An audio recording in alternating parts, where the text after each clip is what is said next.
All right. Welcome to another episode of the LogiCast. My name is BlankaKong, and I'm joined with Mr.Esoteric Skills and Gunner Eos. And today is another tier list episode.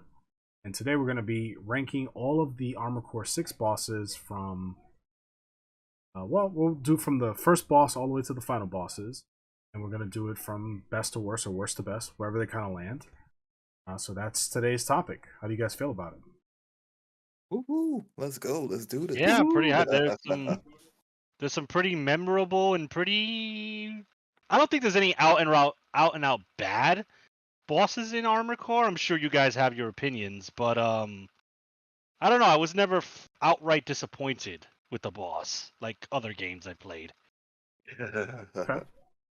So the rating or the rules of this particular tier list is going to be basically we're going to rate them based off how fun the fight was, how interesting the fight was, and the overall just the cool factor of said boss.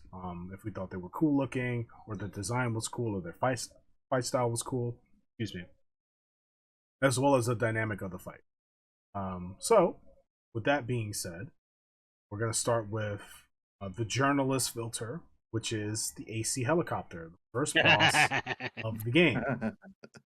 You break out of you crash land into Rubicon, and you are searching for a license to steal or to utilize from various AC wrecks, and eventually a PCA helicopter comes after you to take you out. Yeah, so for me, I think this is just gonna be a solid benchmark for D. I love the Right. helicopter. I like helicopter bosses, but and compared to everything else that you fight later in the game, it it does become a very just whatever boss. Oh yeah. Oh Just yeah. by comparison, I do like just the idea of fighting a helicopter. I think that's super cool. But in the contents of this tier list, it's a D for me. What do you guys think? Uh, You want to go? yeah, sure, sure. I was just gonna pretty much regurgitate everything Kong said. I definitely agree with you. That the helicopter was a nice start to the game. It just shows the potential of the different things that you'll be facing. One of which would be aircrafts and whatnot. Um, So it was a nice introductory boss. My thing is, as you stated already, is that compared to everything else you encountered, it's definitely falls into the D tier. Not the F tier because it's not, it's not a shitty boss by whatsoever means. Aside for the fact that it can leave the zone with no problem. But it's it's pretty. Aside from that, it's a pretty decent boss. It's a nice introductory boss, and yeah, it definitely falls right into the appropriate place. Hey, Gunner. uh, yeah. So yep, D is fine. D is where it belongs. Like you guys said, it is the literal first major boss you fight. And you gotta beat it before you even get to see your garage. So that's why it's filtered so many undesirables from the game. And it's also one of the few entities that you see again. Like you fight the helicopter in another mission. So it becomes, I guess, quote unquote, a normal enemy. Not so normal, but you do see it again. So yeah, definitely good introductory boss. It lets you know real quick what Armor Core is about, and it's not just one-shotting these little dinky mechs that try to put up a resistance to you. No, this is a heavily boss-themed game from Software. If you didn't know the guys, they kind of make games like this, and yeah, this is your first introduction to what Armor Core 6 is kind of like. So not S tier. I think D's fine. D's good. Okay, well said. So the second boss is Sula. I think he's going to be a good benchmark for C rank. This is the first AC boss battle that you have, I think. Wait, it's not Rummy? I think you No, fight Rummy Rummy. comes after. Yeah, I You're think right. You're Rummy's right. after. Okay. But yeah, Sula, you fight him at the watch point right before you fight Balteus. And I think Sula I like this boss battle because he has the bubble gun, and He that kind of does. teaches you to kind of like, or it alerts you like maybe this is a gun you should use for the next fight. So I like the design aspect of that, and it's just a fun boss battle that kind of gets you used to like this idea of you fighting a mech, an AC of equal power. So I think it's a solid middle of the road boss battle. What do you guys think? Should it be higher, lower? Should it be with D rank? Well, I think it's good C personally. Once we start getting into the other AC fights, because in my head I usually separate AC bosses from non-AC bosses. Okay. So Sula's the first AC boss that you come across, right? He's using the same tech you can use, and he gave me a trouble. That's great. He gave me an issue. Like Solid he was. English. Yeah, I know, right? Fucking. That's how much he fucked me up.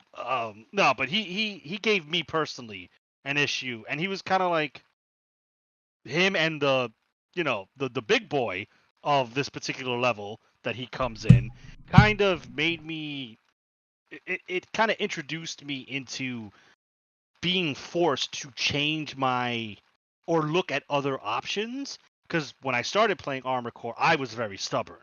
I had it set that I was going to use a tetrapod AC and I was going to have a million missiles, and this is how I'm playing the game. And that's not how I ended up playing the game. So for me, Sula was tough, but there are other AC opponents later who are tougher, even though I had a better grasp on what I was doing. So me personally, I think C is fine as your first AC boss battle. Yeah, I would have to agree with both you guys. C is definitely a good placement for Sula. Um, Not only did he introduce the potential weapons that you could use against the next boss that you will be facing, but also he introduced the capabilities of the AC's AI and what they're capable of. So, like he was extremely evasive. He attacked when he needed to. He ducked and dodged whenever he was getting hit. Um, Also, the banter of him saying that he killed your former colleagues or the former hounds of Walter. He was just packaged into an overall great fight. Again, he would be higher, but compared to the other fights that you get into, he's a nice little starting point. So I would agree with C. Another thing about Sula is he also taught me a new word. I didn't know what engorgeable meant until he said it, and I was like, "What does that mean?" You're engorgeable, Hammer Walter. Walter. Oh, I thought he said you're incorrigible. I'm No, like, you're wait. engorgeable, as in stubborn or Yeah. Oh, wow. Okay. I'm like, wait, why are you saying he's easily like convinced of something? What? Oh, there you go. Look at that. engorgeable. So he taught me On a new this word. I was day. like, "Cool. All right, thanks, Sula."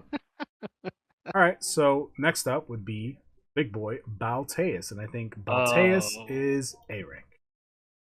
Dang. Okay. Okay. Really? So Not S rank? I'm shocked. no, because I think there's another iteration of Balteus that trumps this one. Oh, I guess. I mean, I don't know. I would. I am open to hearing argument for S rank. So, what do you guys think? So for me, A rank is like this is the first major wall in the game, even though he was nerfed a week after the game's launch. I think even then, for new players playing on their first playthrough, Balteus will still provide a very sizable challenge for people because I think, like Gunnar said, you kind of going with like your set build and like you can make it to certain like up until this point. I think the biggest thing you fought was the Juggernaut, Yeah. in the wall.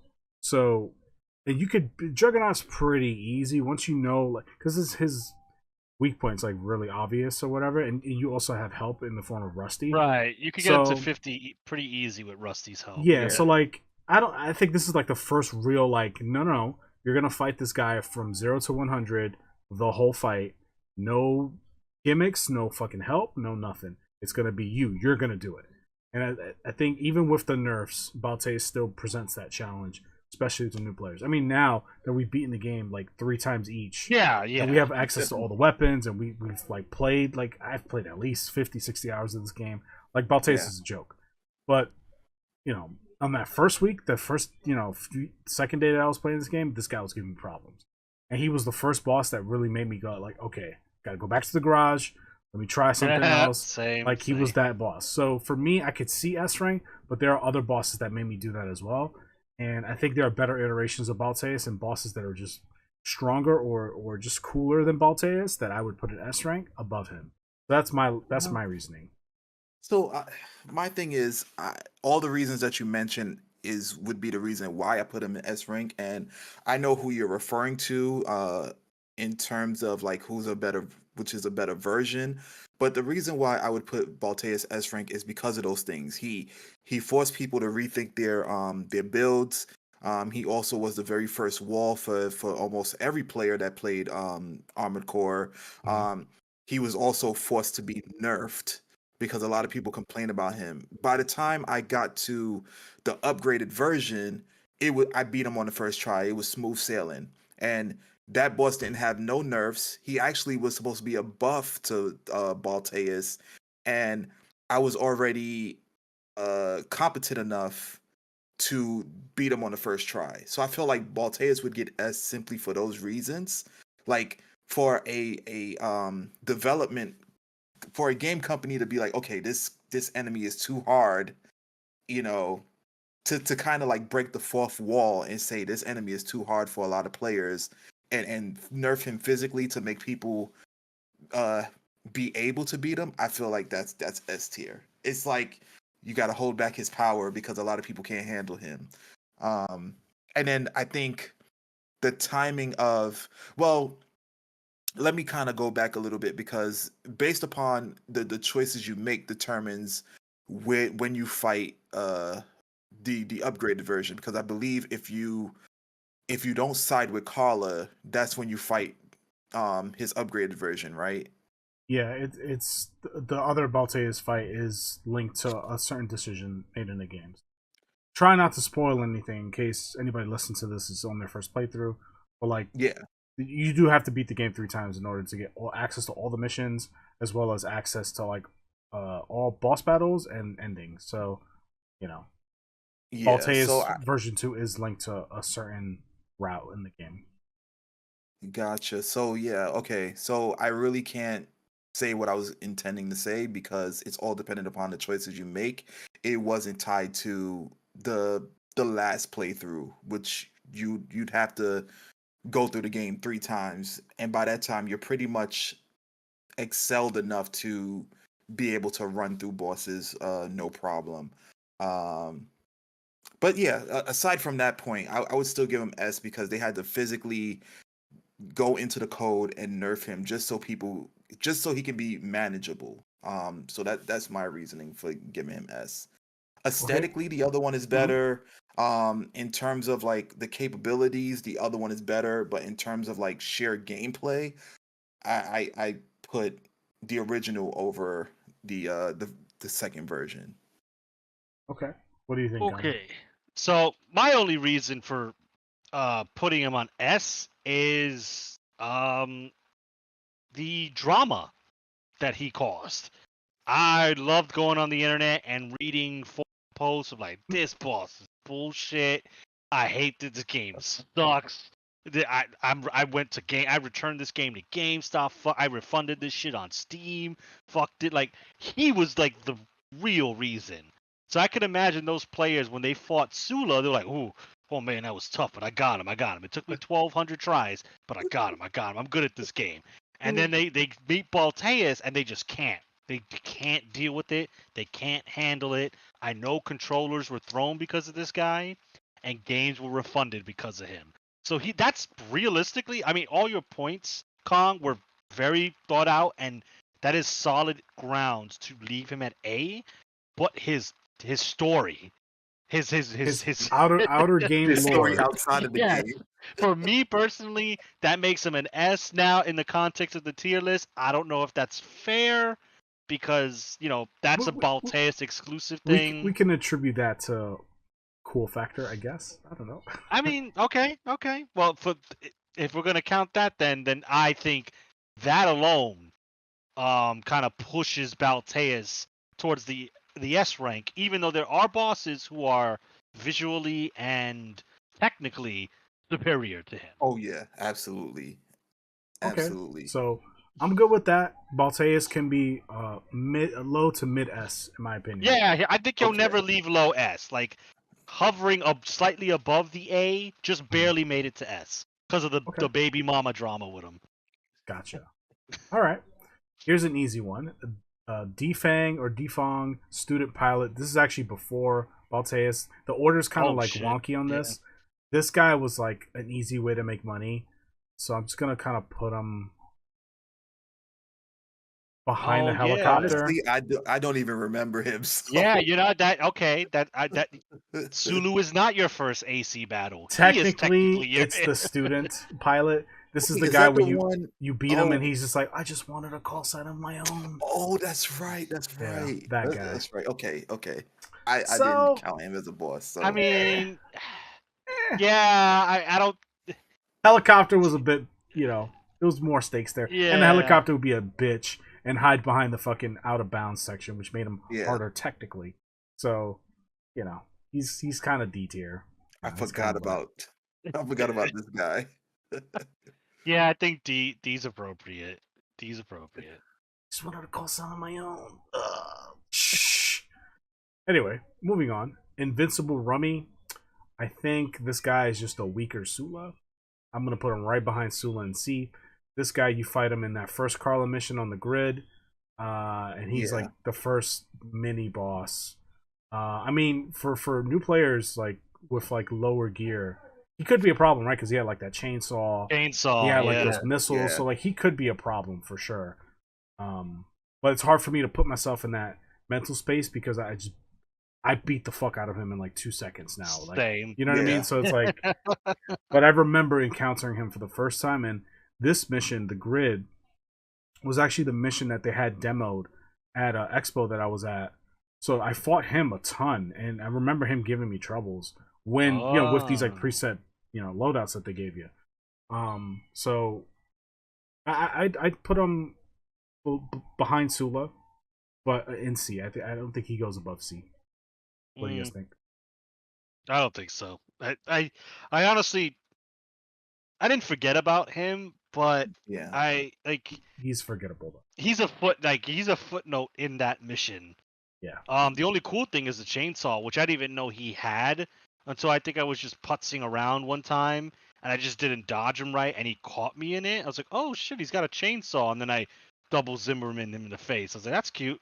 But yeah, I think C's fine. It's not an aesthetically pleasing AC either. I get what they were going for, the whole, scrap working man's armored core, I guess. But yeah, C's yeah.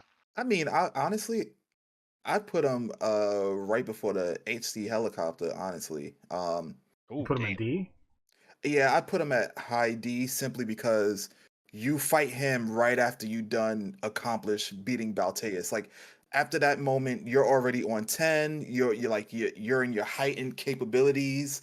Cause I mean, well, this is pre update before Balteus was nerfed. So, I was on 10. I was pretty much super attentive with the controls by that time. I understood how my weapons worked. I literally flew by this dude, and that was it. Like he wasn't. I think his placement and what he was capable of doing kind of threw him off because he literally was down the highway, so to speak. He was in that first enclosure that you go into, and then he comes out of nowhere, fights you, and he didn't last that long from what I recall. He did not pose a threat. He did not take much of my health. He wasn't that difficult. So I'd put him like right. Yeah.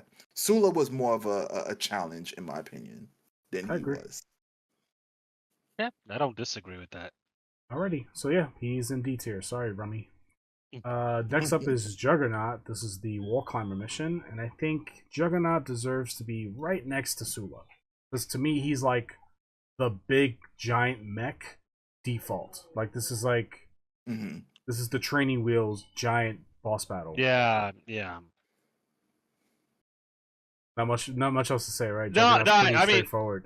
yeah, he's pretty like literally and figuratively, he's pretty straightforward. His major attack was rushing you, and I think this was still at the point where the game. This was before Balteus, so this was the point where the game was like, all right, we're gonna give you a little bit of help.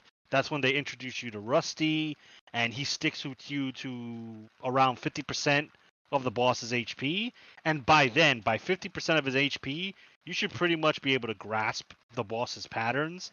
And the only thing that changes is that he starts dropping mines. So you kind of have to stay more airborne. That's it. His pattern doesn't change much from that. So I still think he's kind of like the training wheels boss. You are correct though. He's like your first juggernaut type. Your like your big hefty boss that isn't an armored core. So I think C. Yeah, C because he's kind of like well, I'm stick to my word. Sula's kind of your first real armored core opponent. Oh yeah. Juggernaut is your first real taste of a kind of non-armored core boss. Yeah, you definitely hit the nail on the head with that one, Gunner. It was essentially, if I can add an analogy to it with the training wheels, literally like, you're teaching a kid how to ride a bike, they got the training wheels, which is Rusty, and they're like, all right, now you got to do it without the training wheels, and then Rusty just flies off and you take those off, and then Right. that's essentially the fight. Yeah. And if you were paying attention, you're like, okay, I know what the boss does. Oh, he drops mines now. Okay, let me put that down in the mental notebook. Now he does mines. That's it. Yeah, and by no means, like, with all that information, was he a walk in the park, because he was he kind of, once Rusty was out of the picture, he would like back up. He would kind of like, position himself in a way that he would not get hit in his vulnerable spots. Um the biggest frustration about him was he would go into a corner and back himself there and keep his vulnerable spots within his body in that corner, so you won't be able to get him. So he knew it was as if he knew that you was attacking his vulnerable spots. Then he would drop the mines to keep you away. Then he'll just start blasting at you. So he was a fun fight. But he was definitely a challenge when you first encountered Yeah, him. yeah. He's a fairly good challenge for where you are at the game, at Yeah, that point, where you would be. yeah. All right. Next up is the Smart Cleaner. Speaking of another kind of like oversized mech boss, definitely better, a step above Juggernaut. But I don't know if I'd put her in B tier. I think just right above Juggernaut's kind of where she should be. While this boss does provide a greater challenge, um, because of the hair curler arms that she has, you just touch them and they just like send you flying or whatever. And she kind of spits fire everywhere or whatever. Like you have to be hyper aware of where your mech is. And I feel like this is one of the first battles where you really had to manage your stamina bar, your energy bar, because depending on where you were, if you ran out of energy in a really bad spot, it was fucking yeah, it was a big problem. You either taking severe dot damage from the lava, or you were in a position to like get two-pieced by this chick, which would be enough to like either put you in critical health or even kill you. So I think this boss was a step above the Juggernaut. Why not? I think most people would agree it's a step above the Juggernaut. But putting it in B, I feel like maybe too much. I could do low B, but I still feel like it's a C boss battle. What do you guys think? I would say high C as well. It was the first boss that definitely made me pay attention to my thrust meter. Simply because I had to stay elevated in order to uh stay away from all types of damage. And then even then, it kept me on my toes because I had to move around because of the whole volcano spout that it had. Um, and it was just an overly just massive boss. Like it wasn't by no means as fast as a Juggernaut. However, it did cover a lot of ground in terms of its Mhm. reach, in terms of its attack. Um, Not one move. I think it only had one move that hit you one time, and it was an automatic stagger, if I'm not mistaken. But everything else was Um, just like consistent hits. Whether it was the lava, whether it was the arms that they were swinging, whether it was the volcano spout, it had a shit ton of utility, and you had to pay attention to everything that was you was dodging, as well as watching your meter.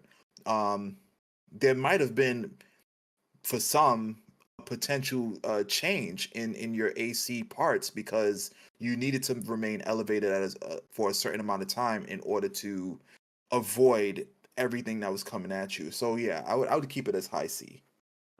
Okay, so the reason I would put it at low B is because this is the first boss, to my knowledge, at this stage of the game that had two weak zones to hit, which I didn't know it was two until I saw your stream, and you fought her esoteric in a different way than I did. Because when I fought this boss, I thought its weak spot was its lava stack, its smoke stack. Because when I fought it and I shot, I was using, I think, I wasn't, the Zimmermans didn't exist at that point. I was Yeah. using a different gun. Oh, I was using the burst rifle, the one where you charge it and it shoots Three three. rounds. Yeah, and I Yeah. shot it right down its smokestack, and the stagger bar shot up. So I was like, "Oh shit, that's the weak spot." And you wouldn't think that would be the weak spot. You think the obvious like glowing red face would be. But when I shot it, it didn't do anything. I didn't know until watching your stream that you kind of had to shoot that shit dead on in order for it to bump the stagger gauge up. So that's why I would personally put it at low B, because it's one of the first bosses you encounter with two ways of tackling it.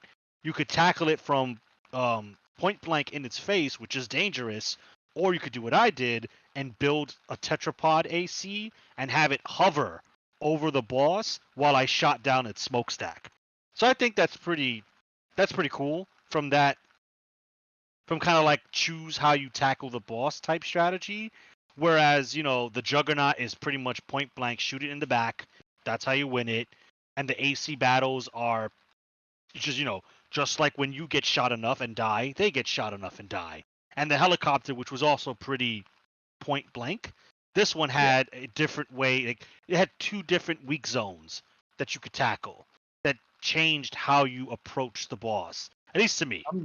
Come to think of it, now that you've mentioned it, Gunnar, I think that was the only boss that had like two weak zones. I can't think of anything else that had like specific vulnerabilities aside from the Juggernaut, which only had one. I think this was the only machine that had two vulnerable I spots. think so too. Yeah. I As far think as like yeah, oversized mech battles, I think this is the only one where you had two different ways of like attack. yeah. So I mean, I can concede to Which, that. I can concede to well, now that I think low about B, it, now low that I B. think about it, this is another boss, much like the helicopter, that you do encounter again. You do. So Yeah. does that Mhm. like lower its cool factor, or I I don't wouldn't think so. say that. I don't. I don't Yeah. think because you encounter her again in Xylem, I don't think that hinders. It's a. I don't think it appearing more than once is like a. Oh, you've been downgraded. No, I mean, obviously when you fight it the second time around, it's way easier because you're yeah, way more geared up. But it yeah, doesn't take yeah. away from that first encounter. So, like, if anything, Yeah. I'll just put them together Yeah, because because it's the they same are the exact same boss. machine. Yeah. Yeah, Now, what I would have loved for them to do was, since they had like like the gimmick for this particular boss was vulnerable spots, was having the capabilities of breaking some of the arms or like, breaking the smoke spout.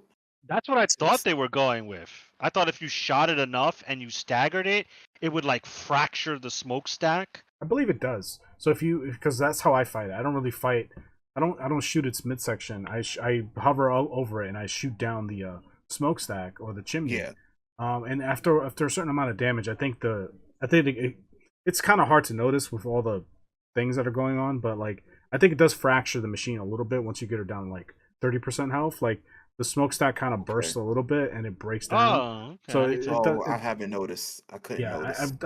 I'm pretty sure that happens because I've fought this chick enough times to like notice that. So like the smokestack, like kind of like it loses some of its vertical, it loses some of its like integrity, so to speak. So like Okay. it's not necessarily easier to hit, but like you do see like damage. Okay. Interesting. Okay. Yeah, I'm good with the B. I think this is like one of the better designed oversized mech battles because it does challenge you to manage your stamina bar / your energy bar. It does teach you that there are different ways to attack things. You don't have to attack things head on. You can be a little more crafty. You can kind of, positioning super important in this game or in a battle like this. Also in the game in general. Yeah. So yeah, I could concede with a B. I think B is fair. I was kind of like debating whether or not B or C, honestly, and you guys. Yeah, I think that's just that little caveat from me kind of pushes it into the B category because a lot of the bosses up until this point, even Balteus, which hey, clown on us if you like Balteus S, what the fuck? But a lot of the bosses are kind of straightforward, and Balteus is the one. That motherfucker's got tactics when you fight him. So never mind. I retract my statement. He was the edge ahead, master of the game. No, I was just gonna say he's the edge master of the yeah, game. because Like, he has had a almost every fuckload weapon. of. He has a lot of Long utility. range, short range, that guy melee. he has literally a shotgun. He has missiles. He's got barrage Flamethrower. missiles. He's got a flamethrower sword. He has a fucking pulse shield. Like this guy, and he has a pulse shield at 50% health. He just bursts it, and it does like significant damage to you if you're close enough to him. So it's like this guy has a lot of utility, and he's fast as fuck. So, Yup. yeah, He had everything you would want to put on your AC, but you're limited. Of course. Yeah, I was like, can I build that? Can I make one? Of course, you don't get the Roman fucking belt stroller gimmick. That's not an accessible part. Last thing I want to say about the smart cleaner was this. I kind of like her a lot because she reminds me of like a Mega Man Legends boss. I feel like if Mega Man Legends were to be modernized, this would be the kind of stuff that you would fight. It's some fucking scary ass Reaver boss. It reminded me of the very first boss where you was in that cave and the one with the hammer arm. Yeah, good stuff. Definitely that might be why it reminds me of Mega Man Legends. Anyway, moving on. I kind of want to get the more lame ones out of the way. So PCA Warship. Now, at first glance, I was like, holy shit. But then when you actually fight these things, they go down from like nothing.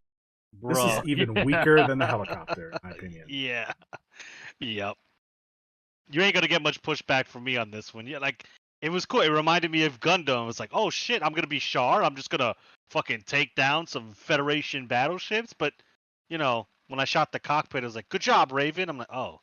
That's it? I mean, it makes sense. Like, I get it. Yeah, but I feel like a more interesting... If they had different iterations of the PCA warship, to where there were ones where like there were multiple weak points and you had to take down each weak point in order to take down the ship.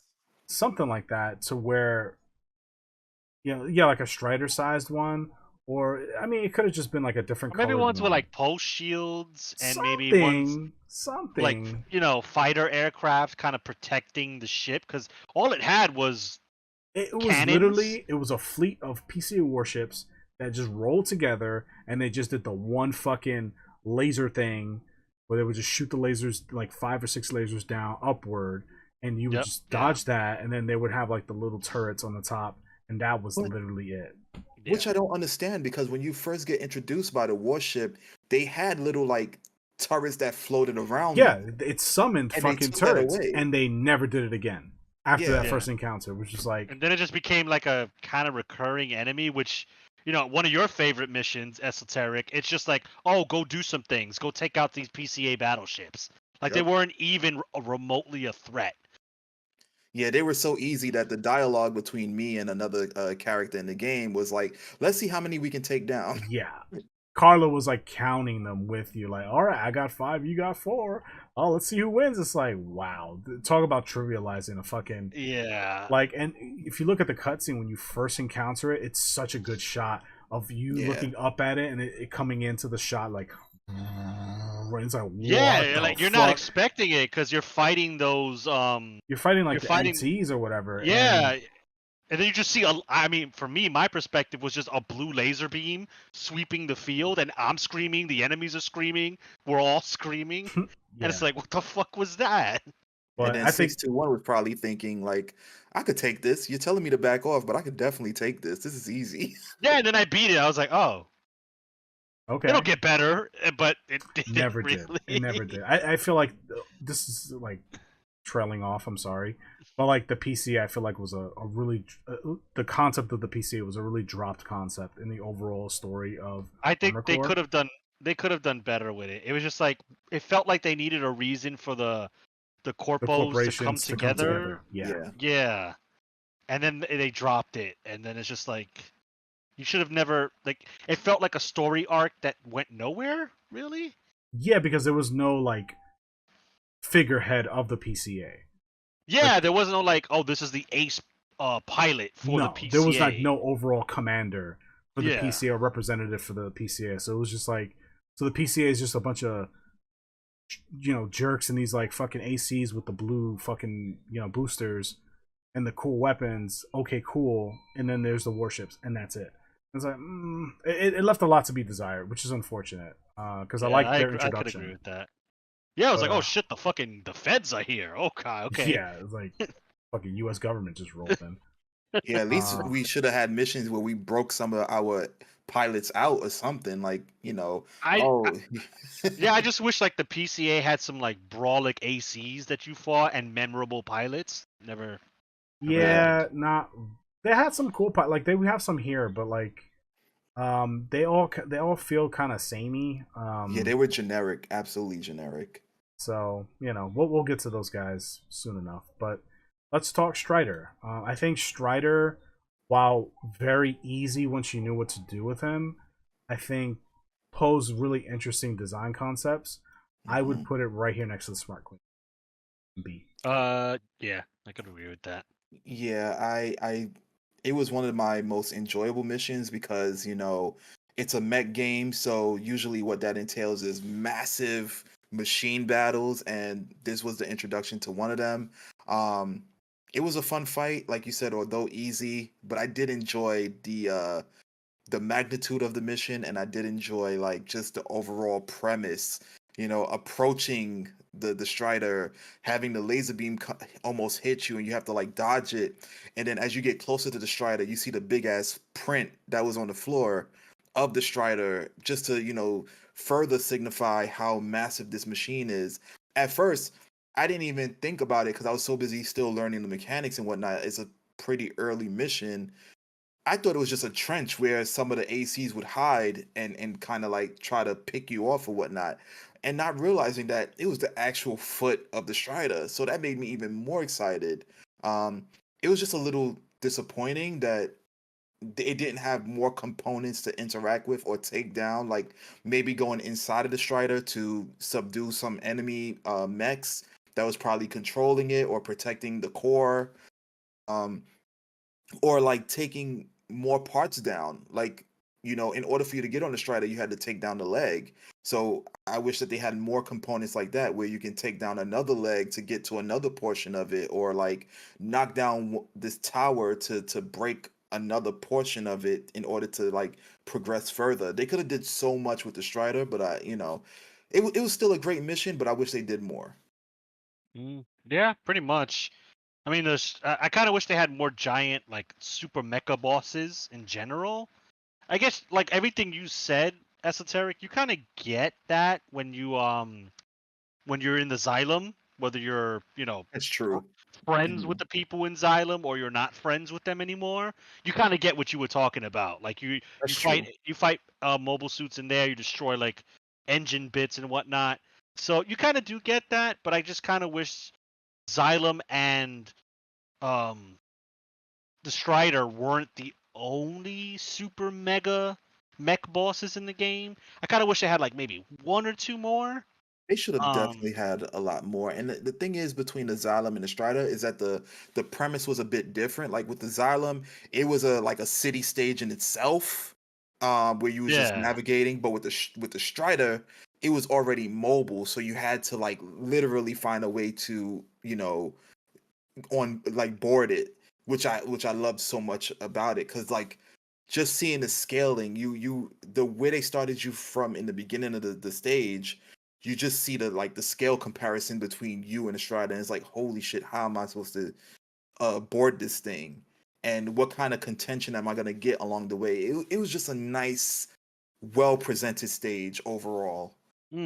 yeah. So Yeah, there was a lot of spectacle with the Strider mission, yeah, but it fell short from a gameplay standpoint. Once you knew what to do, once you did Yeah, the mission once, it was like, oh, okay, all right, this wasn't so bad, because like you take the leg down, you get on top of it, you take down 4 weak points, then you get to the eye, you shoot the eye down, and that's it, right? And then you get you away get out from of them. there. That's Yeah. it. It's yeah, it's real quick, which I don't think is bad for like a start. I think it was a great starter Oh yeah, introduction yeah, you got to like like 200K per run. That was good money. yeah, it yeah, was definitely a good mission as far as like progression goes, but like also from a game design standpoint, it was a very good way to introduce the player to like this concept of, okay, this is like a boss battle in phases, right? And you have to complete the phases in order, and you have to manage your health, and there's no supply drop here, like, Yeah, like yeah. that was, I thought that was good, and they didn't really explore that again later at yeah, all, unfortunately, yeah. and I feel that it would have been great, and maybe this would be in DLC, or I don't know, but like if you had fought the Xylem itself as Hmm. a warship, and the whole mission was you trying to like take down parts of it in one mission, that would have been great. Yeah, Like if All Mine had just taken over the Xylem and go, you know what, I'm done. This is mine now, and then you have to fight All Mind in this Xylem warship, and she's just like sending stuff at you, and like the depth missions were like split up into segments. They could have did something like that, to where like you have to take parts of the Xylem down in order to stop it. That would have been cool, but that's not what they did. So yeah. sad face. Unfortunately. All Unfortunately, and I right, wish they had more like. I'm sorry to no, continue it's this okay, on, but I wish they had more like stratosphere missions where you had dude. unlimited. Could you imagine if you had the Stratosphere mission fighting the Xylem? That would have been Yeah, amazing. That would yeah, have been amazing. Yeah, and it's sad that they only had that one mission where you had unlimited coral, and you would just it became a fucking target practice for you fighting PCA warships, which is already a disappointment. And it's like, all right, well, fuck, damn, that's it. It's Yeah, it's yep, the really, only mission. it's the Yeah. only mission where you get to do that, and that feels like, man, could you imagine what this game could have been if they had just like took off like these invisible walls and just allowed you to just fucking go. And yeah, not that it needs to be open world, but like there's so much landmass, and like when you're looking at the trailers and stuff, there's these these levels look so big. It's like, whoa. But then when you actually look at the field of play, it's really tiny compared to yeah. what they kind of advertised True. early on. Again, I love the game. Don't get me wrong. It's Yeah, it's yeah. like Hmm. it's my game of the year, I think. But it's not perfect. So speaking of not perfect, I think this is my first F tier. The Penthus, the laser guy from Depth One. This was the worst boss in the game. I'm loath to call it a boss, personally. I mean, I like the idea of the concept of the level design. I don't think that was bad, but this was just the fact that he did nothing once you got down there was really disappointing. I was like, oh, really? Like, there's no pushback here. There was no I, contingency. I don't know. honestly, the death missions were the most boring ones in for me. Like, they were the least liked ones for me personally. Like, you had I could some see that. fun moments, but they they they stretched them out far too much. That all those things that you did could have been done in one mission, honestly. Yeah, with like 2 supply drops. Yeah, you're right. Could Yeah, have been done in one mission for sure. And that yeah, would have been interesting, right? Like a really elongated mission where it's like you need 2 supply drops in order to complete it. That would have been a nice change of pace. yeah. But I think that goes against like the design philosophy of having these like quick pick up and play missions. So I think that would have been maybe too far from like the core design philosophy. But any pushback? You guys think he should be higher? Nah. The I mean, the fact that you or can, whatever his name is. yeah, the fact that you could kind of neuter this boss by basically picking up a shield and having it engage while you drop like a stone, and it's just enough to reduce the damage from its lasers. It's not a boss. It's like once you figure that out, it's nothing. And even if you don't use that strategy, it's literally just hop on, just leapfrog to different platforms, eventually get to the bottom, shoot it a couple times, it's done, mission's over, good job. Yep. So me, I am like I said, I am loath to call this a boss. I would just call this an obstacle essentially. But I mean, it had an HP bar, so I guess it's considered a boss. But it is definitely where it needs to be. F. It's not bad. It's just not memorable. Yeah, I can agree with that. Although I did just shit on the death missions, I did like the concept of this particular mission. I think where they fell short was that the Penties had an overall huge vulnerability, and there were some instances where it was kind of forced. Like they closed the gate, the pathway. You killed like a few enemies, then you had to open it back up.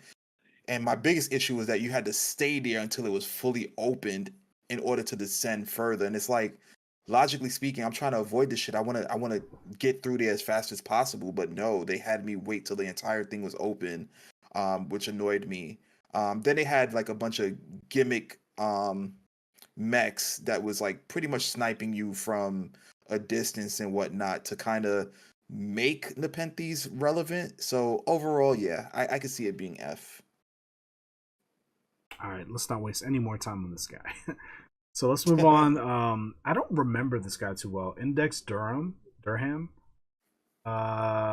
This is one of the generic ACs you fight. I don't remember where you fight this guy, but based off the build, he's like invincible rummy status. Yeah.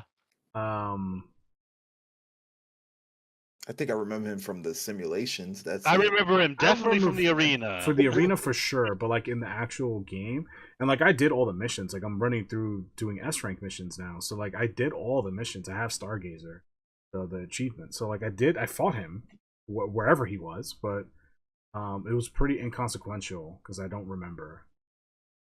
So while I think it's not right to put him in F, I think it's right to put him in D because from the arena missions, I mean, I haven't cleared all the missions, but I don't think even if I do, I was like, oh yeah, fucking Index. Oh, my favorite AC. I remember him. It's an AC I fought in the arena, and I don't think it's gonna change just because it's a non-arena fight. There'll be more dialogue, sure, but yeah, I think A. He's still an AC. I mean A. Sorry, woo, incorrect. D. He's still an AC, so can't take that away from him. So let's continue on with the mechs here with the ACs. Little Z. It's literally the same thing. So you fought her. I do remember her. You fight her in the mission Log where you have to searching. recover the logs or whatever. There's Yeah, like 8 she's or an 10 optional logs. fight. And she's an optional fight. Like you don't have to fight her. And yeah, I killed her in my first try of the mission and still succeeded in getting all the logs that I needed. So Yep. She's like right, maybe ahead of Index only because I remember her. I get. Yeah. So I think Rummy had way more contention from what I recall. Yeah, definitely. Yeah. So there. Yeah.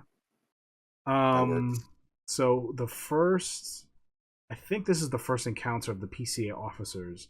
So you fight 2, and this is after this is the mission where you have to destroy like a plant or something, like a fuel plant. Oh yes, yeah. And you fought these 2 guys, and there's one that's like more melee focused, and one that's like more ranged focused, evasive and fast and whatnot. Yeah. So these guys are pretty cool. I think I'd put them in B. Yeah, I think that's fair. Yeah. because the fight was pretty the first time at least. This is under the assumption of like this is your first encounter with. It was I think this is the first time you fight two ACs at the same time. If you're playing your first playthrough, and I remember having some trouble. Like I beat it in my second or third try, but like because they have two different fighting styles or whatever, I would always take out the melee guy first, because if you focus on the range guy, the melee guy will fucking backstab you and like get his ultimate fucking animation attack off, which would do immense damage. So I would always go for melee guy first, and then the range guy. Yeah. But what do you guys think about the PCA lieutenant and sergeant? Oh shit! Yeah, they never had a name. Yeah, they were a fun, dynamic battle. I enjoyed them. I like that they both had two different, distinct battle styles. It posed a threat initially from my initial thoughts, but it made life significantly easier because I had the luxury of having one always in my face, so I was able to like pretty much play a game of tag with him and maneuver myself in a way that the other guy is not hitting me. But overall, they were cool. They were fun to fight. Their mechs looked really sick when I first seen them. The banter was okay. I would definitely keep them at B. They were a step above all the other AC battles from what we have displayed here right now. Yeah, pretty much. Like you guys said, they complemented each other really well. One was range based, one was physical based. I did like the banter, not because it was particularly funny, but it was just very, very military. So when you would kill one, they were like, "Oh, lieutenant has been neutralized. Initiate code, whatever, whatever." It's just like, "Oh, my coworker's just dead. Okay, well, I'm down a coworker. I'm just gonna let HR know." It was just very like, very like, this is the job. He's not my friend. He's not my comrade. There wasn't like, "No, you killed the lieutenant." It's just like, lieutenant's down. Initiate code 162. It felt So very protocol. Yeah. So I enjoy that. That's not like the actual fight in and of itself, but it does add to the cool factor for me. So and they look cool. They weren't armored cores in terms of the lore. They were a different designation. They were LCs, but whatever that's like MC, yeah. Yeah, so like there's a whole like tier list of mobile suits, and armored core being the epitome, the top of the top. But that's a whole other tier list. But no, they were fun to fight. They were your first dual battle on the main storyline, and they were tough. When I fought them, they were tough. So yeah, I think B's an appropriate spot for them. I mean, if anything, I would put them near the top of B actually. Yeah. Because it's going the okay. Yeah, me personally. Here. Mm-hmm. Yeah. I would personally put them at the top because it's two ACs, and that requires you to pay attention to two different opponents, and they'll try to avoid you. They'll try to get in your blind spots. They won't just stand in front of you. So it's a more intensive and involved fight than the Strider and the cleaners, in my opinion. Yeah. So I agree. We'll just kind of stick with the same theme, just because I don't want to repeat ourselves like in 10 minutes. So the PCA captain and the lieutenant, I'm gonna put it behind the lieutenant and sergeant, only because you have Rusty in this fight. So this is when you're doing. Oh, that's true. Yeah. You're destroying some of the PCA warships or whatever in their like military base, and you fight these two guys with Rusty. And this, later on after this fight, you introduce to the Ice Worm. This fight was a little harder. I think they just had more HP and better weapons, but because you had Rusty to kind of like meat shield one of them while you fought the other guy, I think this was like a lot easier and maybe less intense, because this one, it was a literal 2-on-1 assault. I'm gonna put the captain and lieutenant here. Does that make sense? Yeah. Oh shit! Y'all had a much better experience than I did, because they were swapping. It was like WWE. They were like tagging each other out. So I would have the melee guy fighting me, and then he would just fly to Rusty, and then the other one would just fly towards me and back up and starts firing at me, and then just zip past me. So my experience was a bit different. Really? Ah, no. Yeah, Rusty kept full attention of one of the guys for me when I Yeah, first me did too. it. he did, Damn, that's rough. he did that after the fact. Like once I got better acquainted with the game, he definitely held his own. But the very first time that we fought him, we did still manage to win. Um, but they were definitely more in sync. I think it was like the fast guy would go to Rusty, but then he's probably like, oh well, I can't keep up. Let me switch and let me get the melee guy on Rusty or whatever. It was definitely an interesting fight, but I would definitely put them behind uh the first ones because it was more engaged and you had to pay more attention, like you guys said. But y'all are lucky though. Y'all are really lucky because I got a different experience. They were more in sync. So moving on with the PCA officers, we got PCA warrant officer. I'm gonna put him at the top of B, ahead of the other guys. Even though he's just one dude, I think he was just way harder to fight than these two guys even combined because he had a constant shield. Like his Was that shield. the Yeah. one where you regain the wall or something? Yeah, so it's at the wall. And Okay. there's no checkpoint on this mission at all. No supply drop Yeah. at all. Yeah. You have to do the whole mission straight through, which isn't hard, because there's only a few mobs. But like you fight this guy in a really closed off room. He has like his shield, and he has like a lancer, and Yeah. and like the super beam or whatever. That if you get caught in it, he's fucking you up. So like this guy, he made me like it took me like 6 tries to get through this guy.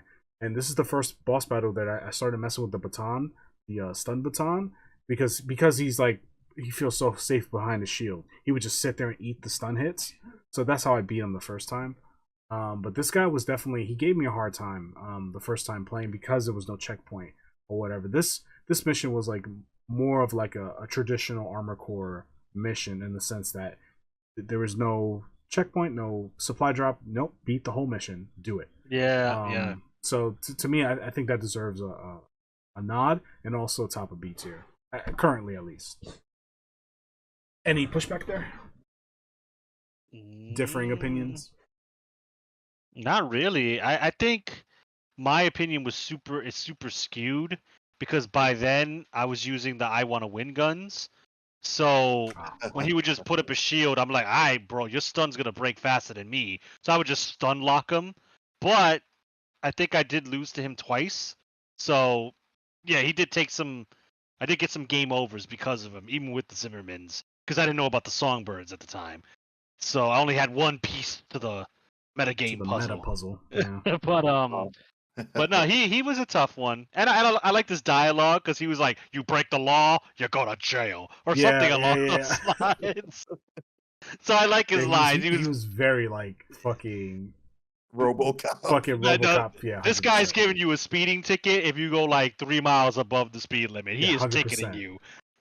Like you broke the We law. go by the book. You broke the law. You pay the price. Yeah, so I like him just because of that. He was Yeah. very. So I'm cool with him being up there. Yeah, I'm okay with it as well. Not to mention that you could have added more difficulty to the stage that he's in with thanks to letting me know what's his face was with him. Not candlestick, candle ring. I keep calling Yeah, I him think his name is candlestick, something but ring. Yeah. something. Yeah, I I didn't don't even know that guy was around until I saw Yeah, saw he's you on like the stream it. back side of the stage, and yeah, Esoteric was streaming, and I told him, hey, there's like a hidden AC fight here, and it's also a battle log. So, but yeah, trying to do all of that in one run with 3 repair kits and like whatever ammo that your guns came with was pretty like yeah. It was one of the missions where like you have to be very aware of your item management, your health management. This is one of my I wouldn't say my favorite mission, but it's definitely a mission that I enjoyed because it challenged me in all the right ways, I think. Yeah. I wish that more missions were modeled after this mission. If that makes sense. Yeah, I get Shit, you. there were a couple. There were a couple. Oh my god. Whew. PCA Trio Ambush. This not a I'm gonna put it down here next to Rummy.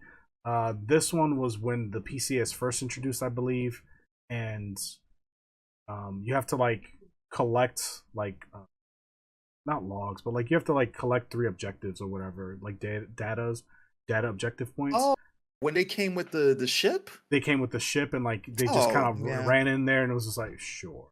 So not a. I mean, my first try it was challenging because I was under geared, but looking back, it was just kind of like whatever. Like I just did this mission earlier today to get the S rank and I got it like no problem.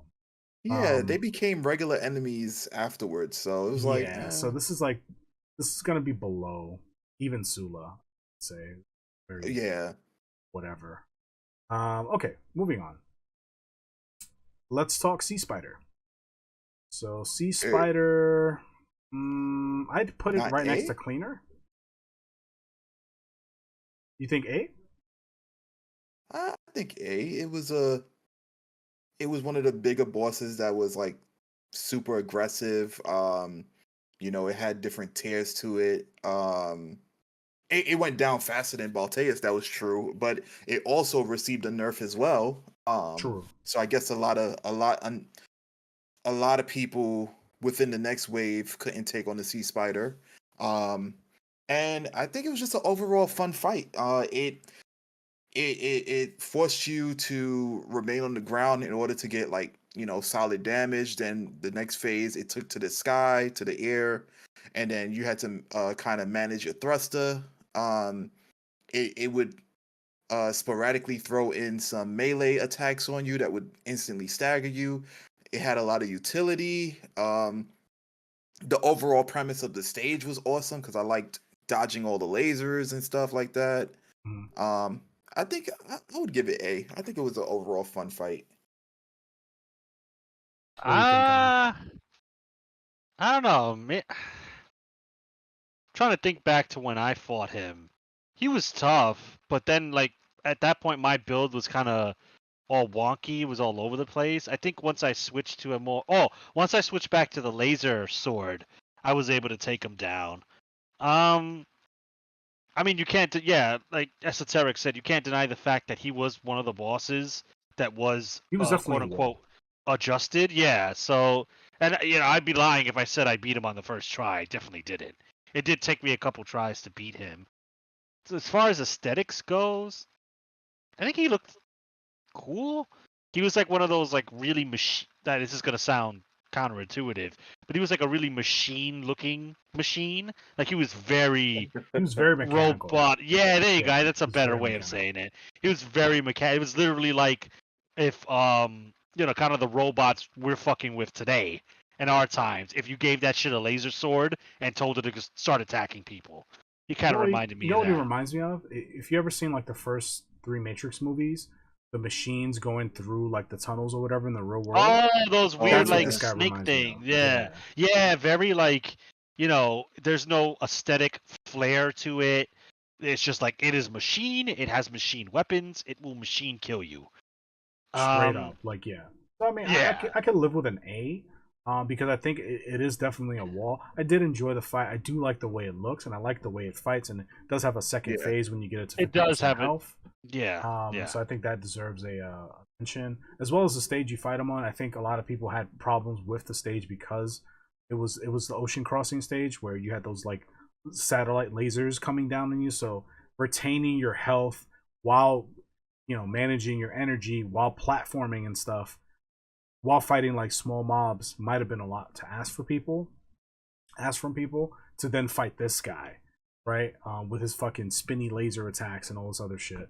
So yeah, I Yeah. can live with A. Another thing I want to mention is it's the letter C spider, not sea spider as in the ocean sea, because this is a coral powered device. So the tier list that we're using, they put sea spider as in like he's No, from the ocean. they actually named him Sea Spider, Is it SEA. Yeah. in the actual logs? The Yeah. game? He's Yeah, mm-hmm. that's weird. I thought it was C, the letter C for coral, because he's obviously a coral powered device. Oh no, it was actually Sea Spider. It was SEA. Oh, so assuming that you're correct, then I'm wrong. But I still feel like it should be Sea Spider for Coral, but we're not gonna delve into it. Anyway, moving on. Let's talk Honest Brew. Honest Brew, it's like Sula. He was kind of whatever. Honest Brute. Was Honest Brute the Joker of Armored Core? Yeah, that was like the weird, like, yeah. oh, your Carlot's friend. Oh, good. With his fucking quick, slow. Yeah. Slow. I'm like, what kind of catchphrase is that? What, I'm missing something. Like, Yeah, the only other AC to have a flamethrower besides Balteus, because I haven't encountered any other ACs that was using that. the wheels, those weird ass wheels had flamethrowers. Oh yeah, yeah. Fuck those things. Yeah.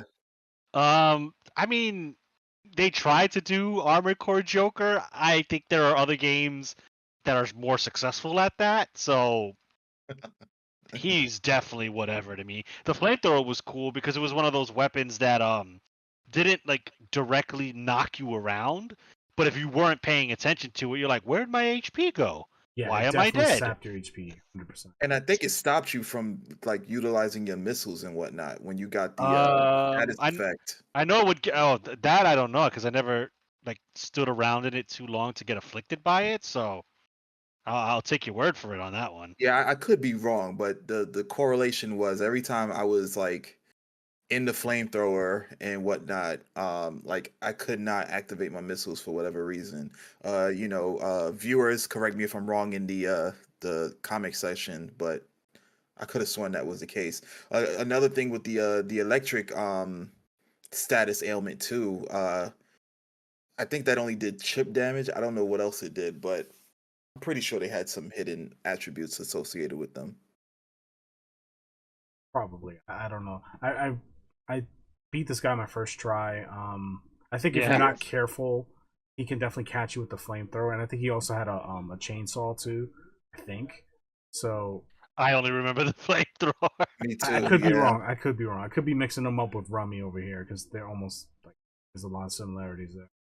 But yeah, that's Honest Brute, middle of C. We'll put him above Sula because I guess. Yeah, sure. Yeah, I guess. Iguazu, everybody's favorite rival. S tier, S plus tier.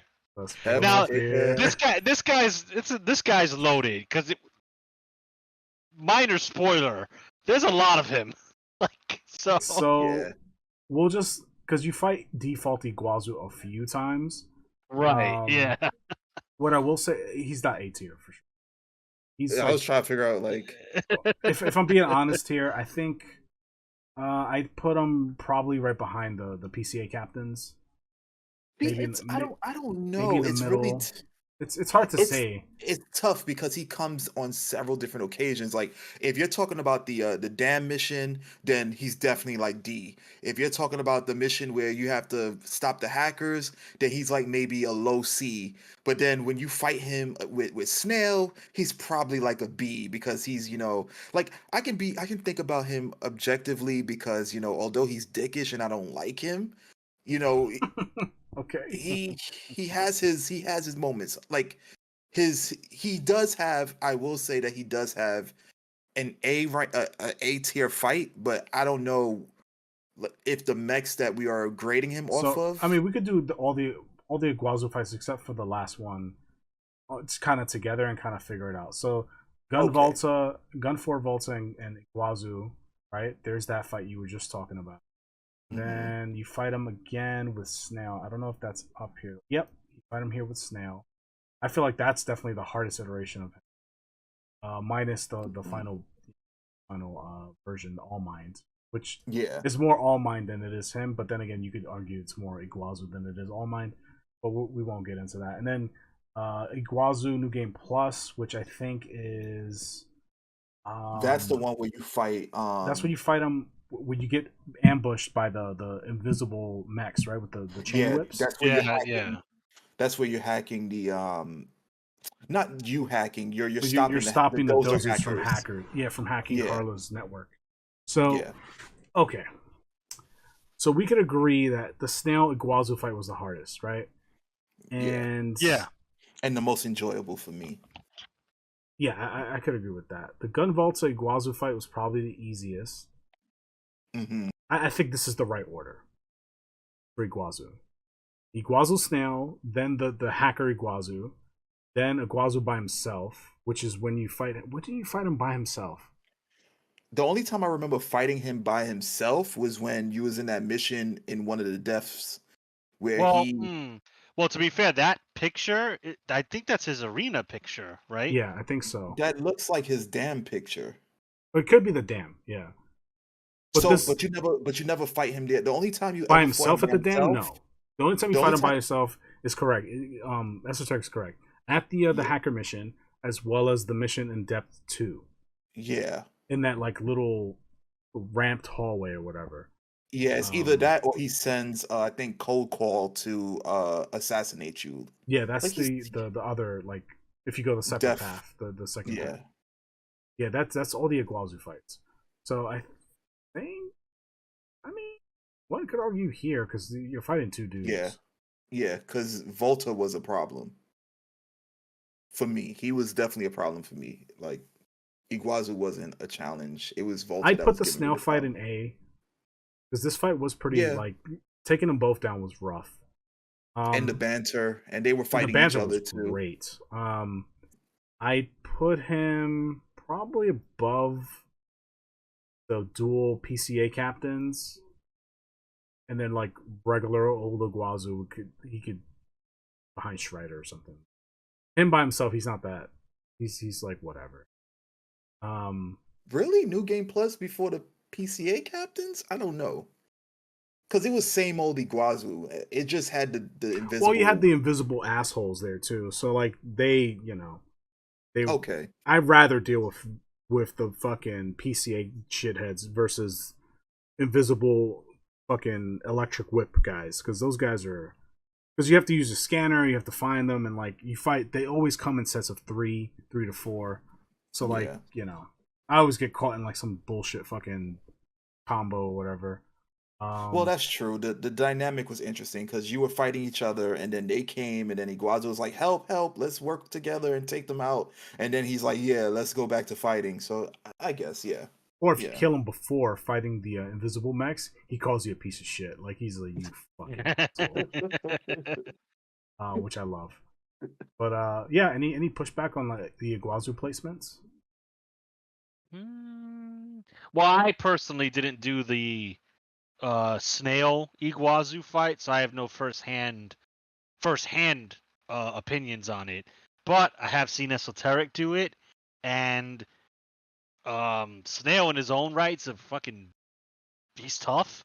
So combining him with Iguazu does look like it would make for a tougher fight. So Like, wait a minute, I don't like you either. You're the asshole from the Iceberg mission. yeah, I mean, yeah, I can agree with that. I can agree with that. All right. Yeah.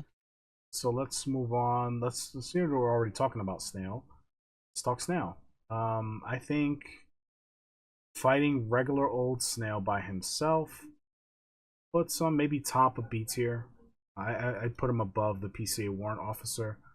You fight him on Xylem, and it's an optional fight. You don't have to engage him. Yeah, But yeah, you do fight Snail. I forget which path it was. But you it do fight Snail by himself. it was the one where you side with Air.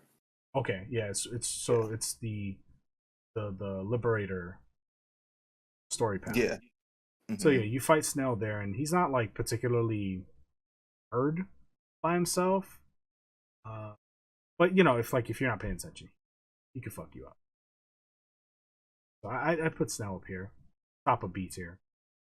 I think Snail Balteus is way better than base Snail, and then Snail His Iguazu is definitely harder than Snail by. his mech is just sick. Like I love that cut scene where he paralyzed your AC Mhm. and all the retractions on his AC. It just looks so cool. He I hate him as a character, as an enemy, but I like the overall character, like the snarkiness, Oh yeah, he's one of the the mech. better Yeah. Yeah, he's one of characters. my favorite characters Yeah, for personally. sure. I agree with that. Okay, Guntu Nile.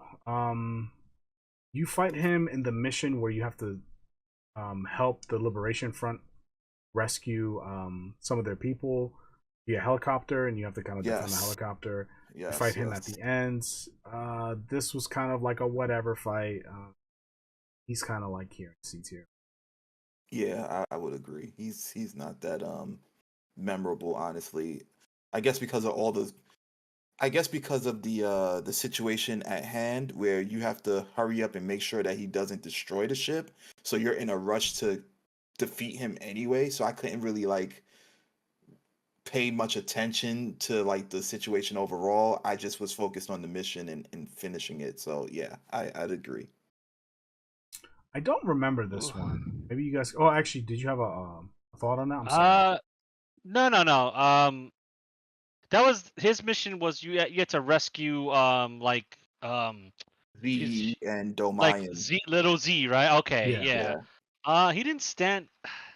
It's really hard, at least for me personally, to gauge bosses after a while because once you metagame, they just all become the same. So it's like I don't remember him that much because I shotgun, double needle cannon, shotgun, and the fight's over. So I really don't remember him being much of an issue at all. So I'm not gonna argue with the C. Versus- my opinion gets really skewed towards like when certain weapons unlock. This is kind of why I like to play games blind without looking stuff up because I get like a more, I guess, genuine experience from like these. Yeah, no, you're right. From like a design standpoint, I get like what was more intended by the designers. Yeah. Yeah, I didn't look anything up. I just stumbled upon like potential metagame. Like I was like, oh, these songbirds are good. Oh, the Zimmermans stagger real easily. Okay, you know what? Let me see if I can combine the two. And it's like, oh shit. But Never took them off ever again. I put on the Gatling guns and then I used one of the needlers because I didn't know that the needle gun was, you know, elite like that until I tried it. And Gunnar suggested it. That's when I was like, oh yeah, this is it. Yeah, the needle stun launcher is insane. But this fight, I do not remember. The Arquebus main squad member. He's gonna chill right here in F tier. Don't remember. Yeah, maybe Xylem. I don't. Yeah, I me don't. neither. Nope. No. And I played through the game 3 times, and like the fact that I don't remember this guy is Yeah, saying something. All right, moving on. Code Call. I I think liked him a lot. I think this guy I was like. pretty cool. I would put him above Iguazu. Um, like basic Iguazu. I think I had a harder time with him than I did Iguazu because you fight him in the same area. Yeah, Um, I'd probably move Guntu Nile. Probably not because he was pretty. No, I'll leave him right there. I think Cole Call's B tier. You know, I like this dialogue. His voice work was pretty cool. yeah, Yeah, he was all right. Pretty mid compared to everything yeah, else. yeah. Yeah, I can't. Yeah. Swineburn. So Swineburn, you fight him in that one mission where you have to infiltrate the wall after Arquebus took over, and you have to not get caught by the MTs. Otherwise, you get an automatic game over. And you fight him on this like on the outside of the wall, flatlands, and he has a stun baton. He has some laser rifles. He has a shield, a pulse shield. Um, I think he was harder for me than Cold Call. Would I put him up with the PCA cap? I don't. I'm I'd I'm probably put him up. conflicted with him. Uh, I'm a little conflicted with him. Why is that? Well, I enjoyed his mech. I enjoyed his banter because he reminded me of Snail a little bit. He also incorporated an in-game option which they've never done again, where if you don't attack him, you let him go, he goes away, and you fight someone else. So there was a lot of different things that kind of made me enjoy his fight even more. Yeah, same. That's why I have him in B. Yeah. but I was also conflicted because it's like he wasn't hard. Nah, he His wasn't back was hard. turned, and you got a nice chunk of damage off of him because of his back being turned. Yeah, true. But I mean, then his I could, dialogue changed when you stood in front of him. He was like, "Wait a minute, you're not one of my members." Like, so yeah, I he's don't such a know. dumbass. I think I like them because whoa, I control the pocketbooks. I'm the accountant. You don't want to shoot me. We can make it work out. I don't know. It's like that sniveling attitude is just like he's a shit person. And like if you run into him in the real world, but in a video game, it's like wow, you're piloting kind of like the top of the top mobile suit in this world, and you're out here saying, bro, I'll slide you a 20 under the books if you don't shoot me in the face. He's like, "Don't you know your place? Do you know who I am? Listen, we can cut a deal." He just I run basically the calls books. you a savage. He's just Yeah, like you. I'll change the numbers. He's To definitely me, like a it kind of bumps sniveling him fucking up. chicken shit heel Yeah, kind of yeah. guy. But I enjoyed the fight. I thought the fight was good. It was fun, and there was an alternative option where I forget the guy's name, but you could fight like the samurai robot or whatever. You have no Only honor. You have Only no Musha? honor.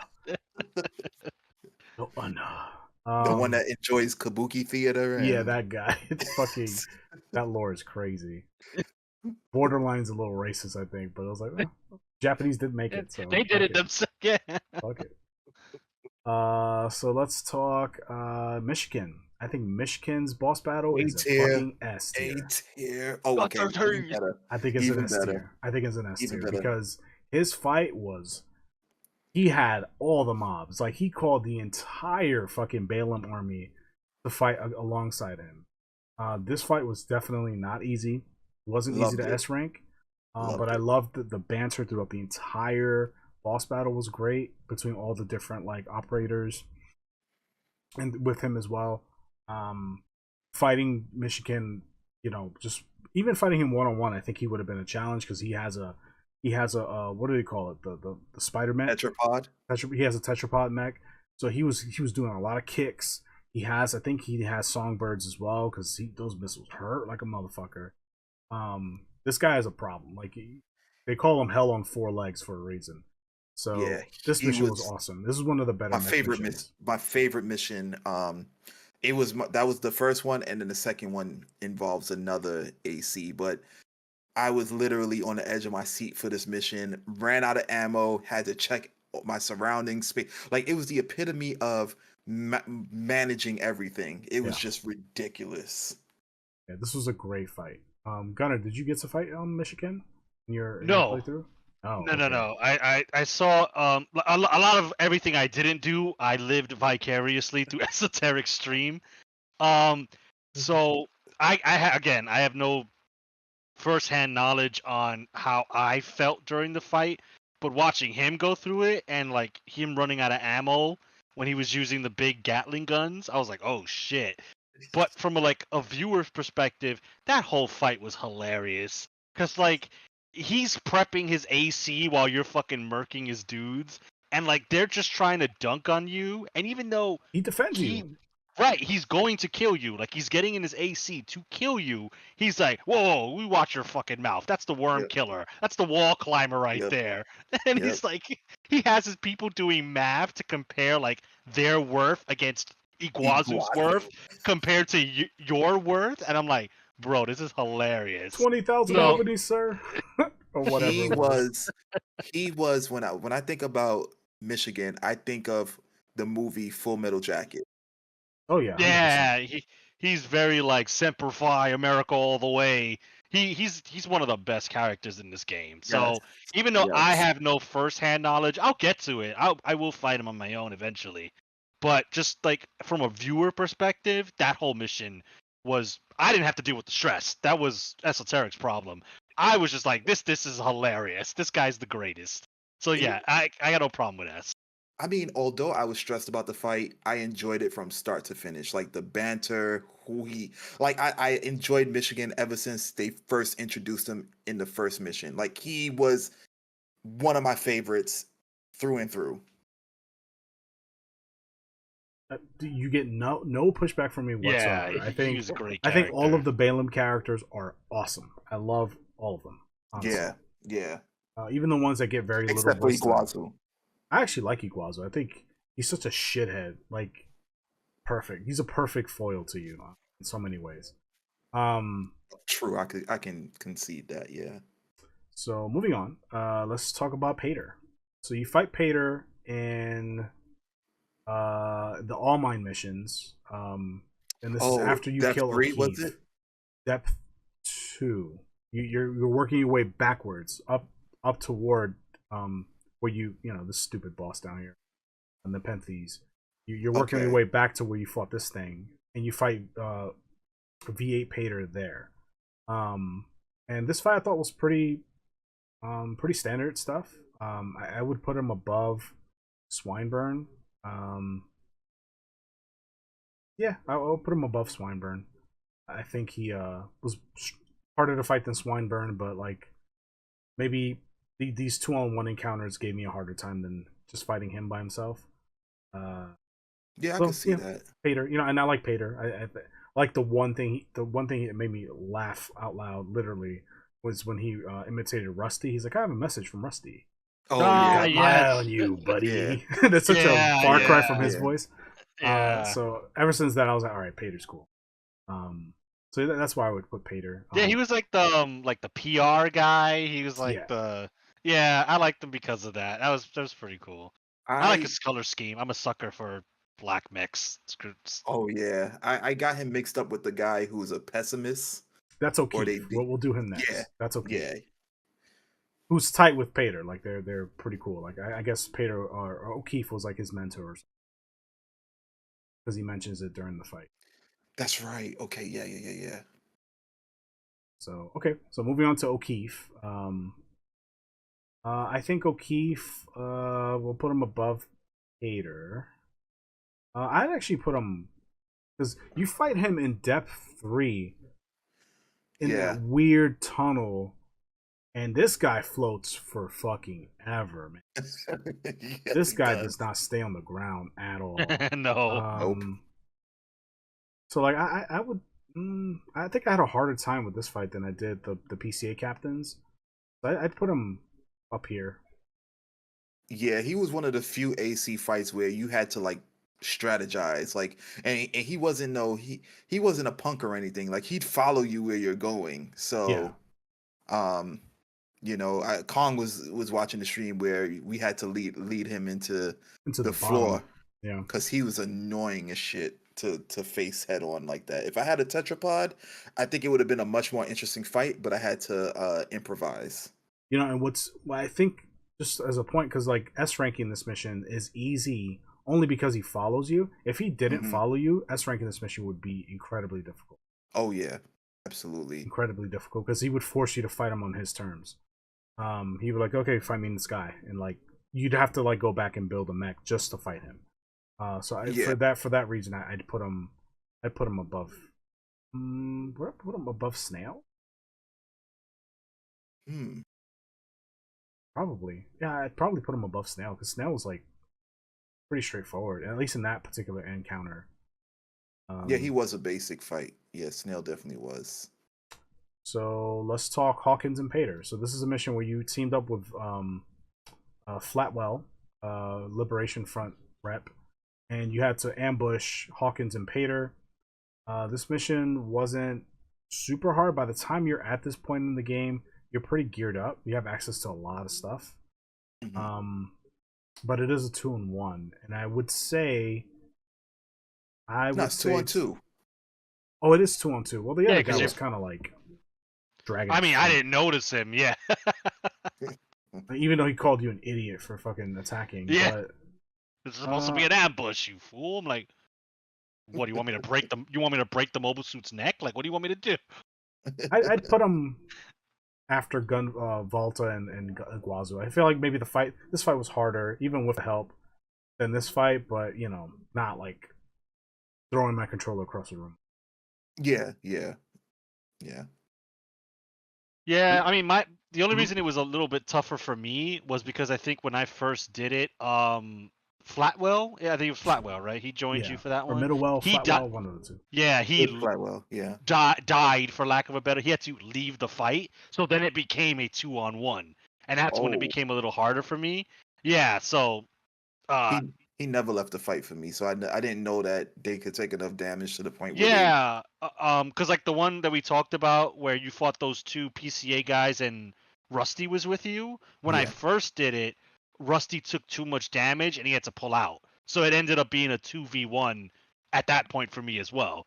This is Oh, before I metagamed, so it can happen. Like they can't take enough HP, and obviously they're not supposed to die at that point in the game, so they'll just evacuate. They'll leave, and you will have to finish the fight on your own. So that happened with these two guys, and that made it harder. But that's not really. That's kind of me not killing them fast enough, not so much them as a whole. If that makes Yeah. any sense.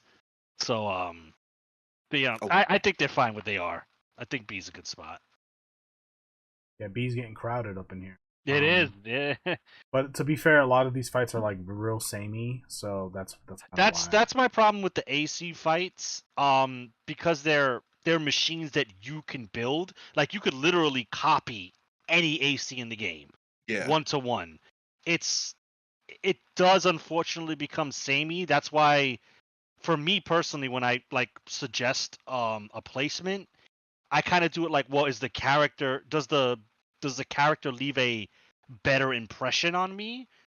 You know, That makes sense. that's why Michigan is number one, right? The Michigan fight was tough, but Michigan himself is such a character that he's number one for me regardless. Yeah. So that's kind of my personal, like, that's how I'm viewing the AC battles. The non-AC battles, I could get more in depth with because they're unique mechs. Yeah. So I think that's why we're seeing like a lot of Bs. All right, well, let's step away from the mech battles for a second. Let's change it up. This what's this called? Ephemera. Ephemera. I don't remember. This Ephemera. mission was the depth 3 mission where you got locked into the room and you were being timed because the thing was going to explode. That was this guy. Okay. Oh, that thing had a name? Yeah. That's I thought it was just like autonomous robot. From whatever, this guy. Bro, I would put it in C personally. Yeah. Yeah. Again, I didn't even know the thing had a name. Again, it was one of those missions where you're pressed for time, so you're too focused on trying to kill it in order to escape and whatnot. Yeah, what made this, because I failed like twice because of the timer. Because even if you kill him, you still have to wait for the door to open. You still have to go through the door, go through the thing, and like I ran out of time. I was like, "Fuck," and then that's before I started using the stun needle launcher. But yeah, this fight wasn't anything particularly special. Yeah, I would say the only reason why I would say the only reason why G2 is higher is because he actually left an impression and he was actually talking. That's pretty much it. Yeah, I mean, one could argue right, like. Sure, I would. Again, I didn't even know this thing had a damn name till right now. Yeah, I know, whatever. Enforcer. I think this fight was awesome. I loved the Enforcer. I think this is an S fight. I love the Enforcer. Just his introduction to the fight itself was amazing. I don't like the death missions, but the boss fight, the Enforcer took it for the entire series. He was so cool. I wish more of the AC fights were like this fight. Yeah. Because this guy, he had like a really nice utility, and like he had he had an attack where he would hit the ground and it would cause shock waves, so you couldn't get too comfortable on the ground. He definitely had like missiles. He had like a strong melee sword. Like he was really well rounded, and he was like huge, a big mech. Yeah, and transformed into a plane. Yeah, he came to I love big mechs. Like I'm a huge what they call in the Gundam universe, full armor Gundams, where they just pack on like armor and they get really bulky. And the Enforcer kind of reminded me of that. He was like a really big, bulky machine. His gun sword combo was like, and it was almost as tall as him.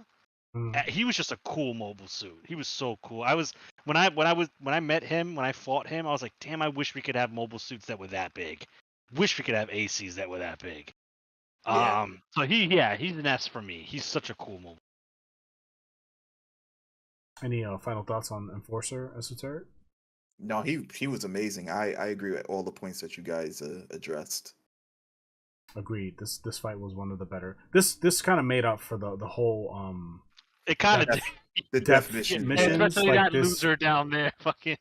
he should have been the last one. He should have been in Death 3, but whatever. Yeah. No, I'm actually I'm glad they got what the fuck is this thing's the laser beam. I'm not even gonna use its name.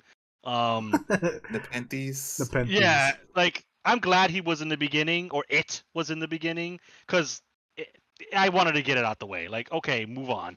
We Well- beat the stationary laser thing. Well, yeah, it made sense because you're entering the depth, so it was perfect placement. But between the Enforcer and Ephemera, like I would have took Enforcer for the last death mission. Oh yeah. I get that. Yeah. Yeah, I could see that. But yeah, the death missions were moving on. Let's do Domayan. So you only fought him. You fought him in the arena, but you also fought him in the All Mine New Game Plus Plus surveying the Xylem mission. That's how his mech looked. I thought it looked much cooler than that. No, it looks like these assholes down here. Nah, man, he's the working man's armor. Yeah. I could have sworn it looked cooler. I guess because he was kicking my ass. I figured. I'd put him up here in top of B because it was a challenging fight. And fighting him in the Xylem city with all the buildings and stuff, it was hard to like pin him down because he was so active. So that played a role into the difficulty. I don't think he had backup. Coral infused. And he was coral infused. He didn't have backup. No, that was the helicopter. The helicopter had like snipers and shit. He destroyed the helicopter. That was the intro. Yeah, he just murked the helicopter on like 2 hits or 1 hit. But this fight was pretty cool. I know Gunnar didn't play this fight, but I know you did. Esoteric. So do you have any like thoughts on him, or do you have? Would you put him somewhere else, or? No, I would place him there. He was a fun fight. He was challenging. He made an entrance. His banter was inspiring, I guess, or like causing you to kind of revolutionize your way of thinking. He was infused, so yeah, B is right where he needs to be. Let's talk where is it? Cataphract. Oh shit, I love the Cataphract. I'm gonna put the Cataphract in A. I think it deserves to be right next to the Sea Spider. Yeah. So I'll let you gush about it first. Like it was an annoying fight, because it was like it had gimmicks, but the overall aesthetic of the Cataphract and what it was capable of, and the mobility and everything that it did, it was fun. It's one of the most. It's like a amalgamation of all the ACs put together. You know, it has the tank component. It has like the weaponry. It was able to elevate like the tetrapod and to some degree.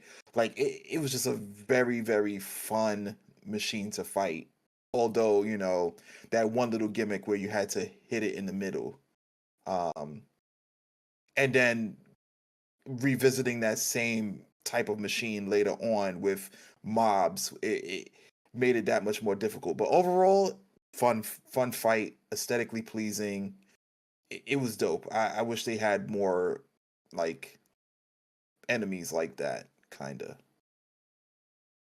Gunnar, did you get to fight him? I know you could fight him in the Game Plus. Yeah, I did. Yeah, I did get to fight him. Where was it? I think it was him by yourself. Yeah, the snowfield. There you go. Okay, so yeah, I did fight him. He's another cool boss. He's what I wish I could make a tank AC. If I could make a tank AC, I'd want to make this.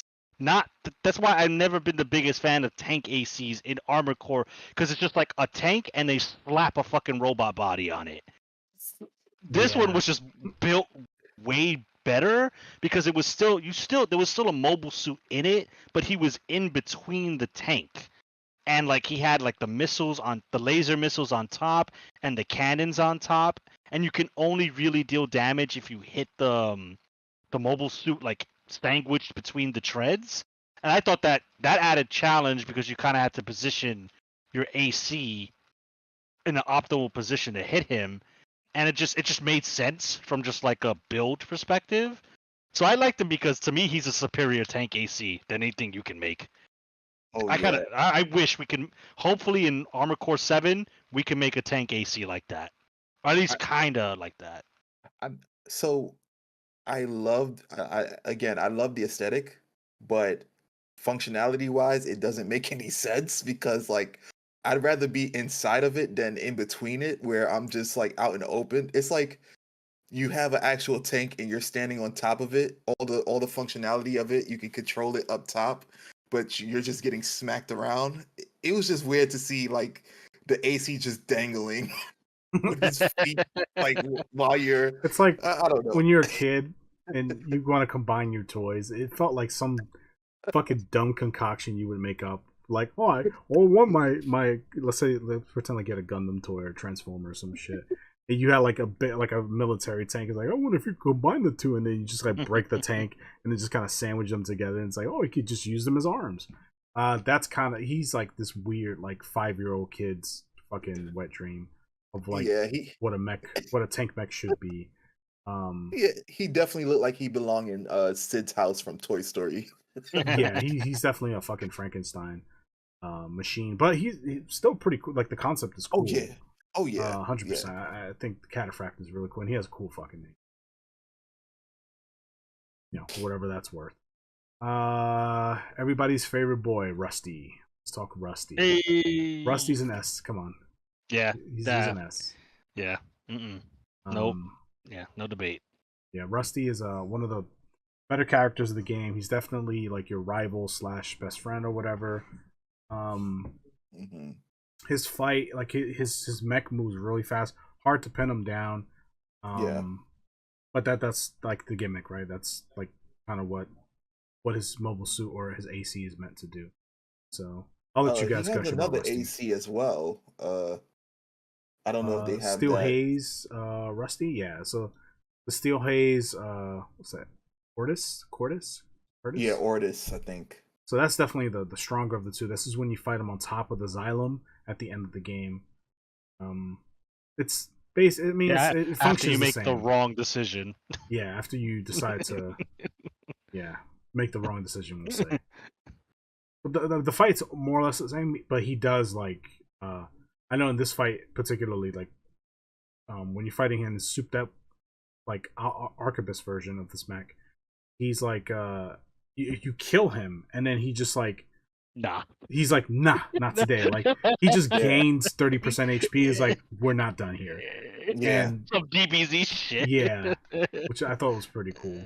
But yeah, that's why I would put Rusty. I think Rusty's an S tier fighter. Yeah, he's such a great character. Like, again, I keep saying this in our private chats, how this game has so much character to it, and you never see any of these people. Right? There's no long drawn out cutscene where you see Rusty and you get Rusty's motivation, why he's doing this. No, you just get all of this from dialogue. So I just want to say, like, the voice acting for a lot of the main cast in this game was just top notch because they had to be. Like, they had to be good. Because there was no visual in terms of the character design to back it up. This wasn't a Square Enix cutscene where it looked pretty but had no substance. It had to have substance. It had to be like an interesting, not a light novel that you read. So, that's why Rusty's such a great character, because whoever, like that voice actor who played him, like portrayed him as a guy who's just trying to do the right thing. And you're the only thing that approximates to a friend in this fucked up corporate murder world that is Armored Core, which, it's really cool. I find it really cool. Yeah, shout outs to the voice actors and actresses. Like they did their thing in this. Yeah, they really did. Yeah. Oh yeah, they definitely took the game to the next level from an enjoyment standpoint, and from just an entertainment standpoint. Like the base game, just the core combat and everything, and the customization is amazing. But then when you add the layers of like story, the writing, the delivery of the voice lines and everything, it just makes it a complete package. You know what's funny to add to that, Kong? Mhm. The voice acting was so like the voice acting was so connected to the ACs and the pilots that piloted them that it made it hard for me to take certain decisions. Like Yeah, when I had the option to betray the red guns, I didn't want I to didn't want because to either. I was like, "What? Kill yes, Michigan? I don't want to yeah, do that." I did not want to And at even the all. mission where like you had to pick, this is going to be spoiler territory for those who are in their first playthrough, but like when you had to pick whether or not you were gonna betray Carla, who just saved you, Yes, or yes, side with Air, who's like been with you this whole time, I was like, there's yes. no fucking way. Like, we can't find a way to like, That's what? why I chose Yeah, like I went strictly on feeling. So I stayed with Carla and same. I dealt with one of the most difficult bosses in this game Nah, man. I for had me. my in my head totally real girlfriend, and I stuck with her. She's real, guys. Don't She's worry. real. She just goes to another school. That's why you haven't seen her. So let's talk Raven. I think S tier, man. I love that fight. I put it in A tier. Really? I don't Yeah. know. I just it was just one on one with the original Raven So and the setup, the fucking opening cutscene, S tier for yes. Yes, sure. that I agree. Yeah. The Yes. fight itself, I think is A tier. I think it leaves a little bit to be desired. I think the setup was really grandiose and like oh shit, like this motherfucker took down. She did the mission for you. Now she's the mission, or whoever. Assuming it's a girl, because the operator's a female. Um, this is the real Raven. But then you fight her, and then she has songbirds and stuff. Like she can do damage, but like I don't know. By this point in the game, I was pretty geared up, and she wasn't all that tough. She wasn't Yeah, as I tough have as to like she agree was with Kong. portrayed. Yeah. Oh, it was a struggle for me like when I fought this one. It was like this was the first introduction to where, if I'm not mistaken, y'all can correct me if I'm wrong, where they had a AC use all three of their repair kits. And then he had the songbirds. He was flying way high into the sky, firing at me where I couldn't even reach. Um, I don't know. It was just a thrilling fight. And yes, the opening was like it definitely added to it. Maybe I'm just like gushing about the fight because I love the AC, love the intro, love the fight.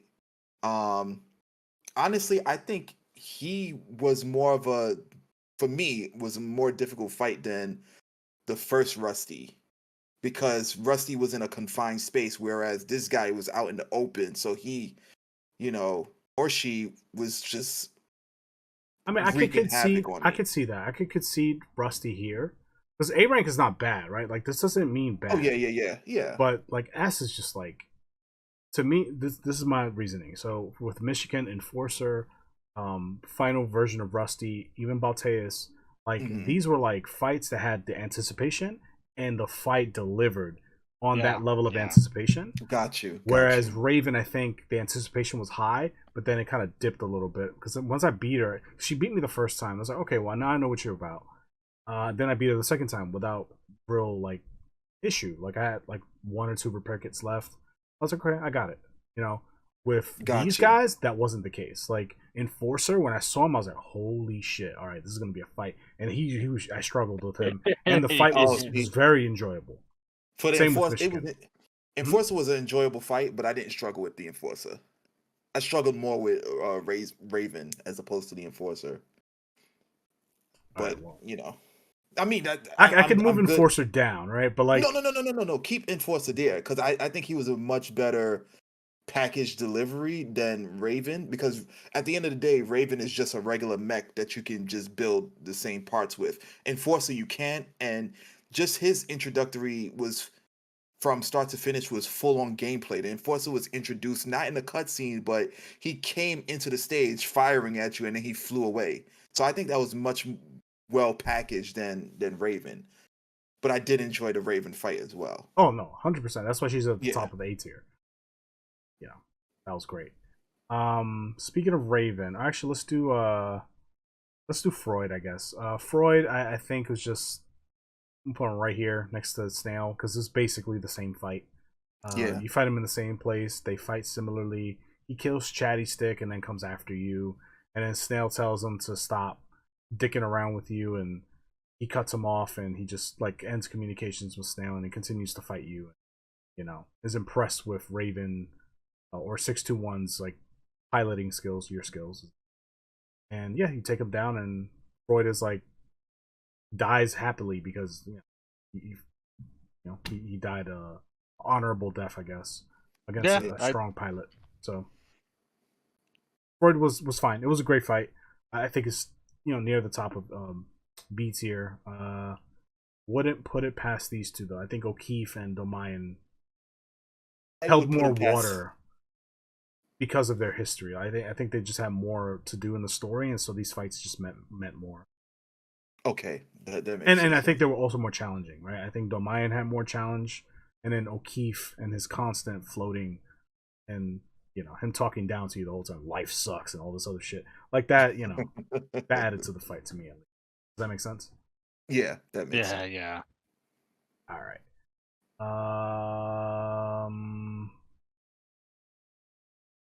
Save that for last.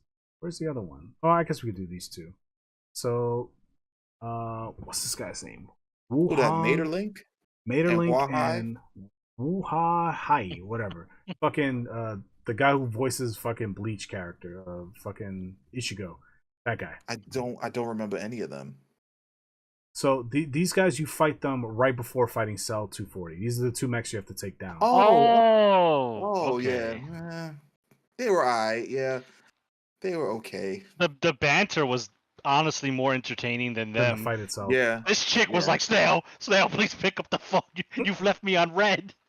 Yeah. And then knowing what you know, that Snail is there and probably heard that distress call and was just like, nah, I'm good. I was like, dang. Yeah. And then fucking Wuhai, Wu-Tang Clan, whatever his name is. It was like, oh, once I kill you, I'm I'm the new generation of Armored Corps pilots. I'm like, go away, get out of here. Yeah, he was feeling himself pretty hard. He was like, Arquebus is gonna pay me handsomely or whatever. Yeah, I just like the other chick because like you heard. Like, Snail, please, for the love of God, pick up. I need reinforcements. This man's killing us. And then just knowing what you know, it's like, damn, girl, you were set up to fail from the start. Yeah. Snail did to them what he was planning to do to you at the wall. Yeah. So. But that the fights itself were very, even by AC standards, they were kind of, eh. Yeah. I would only put it up here because of the dialogue and the fact that it was a 2-on-1 with like high buildings and a lot of cover. It could give most players a hard time. And I like the setting of like Institute City. Because it just reminds me so much of like New York and the Brooklyn Bridge and all that. So I was like, oh my god, this level. It's probably my favorite level. So I would put it up here past the PCA. Yeah, the just for the banter and the conversations alone, they go up there for that. Yeah. All right, let's do the Ice Worm.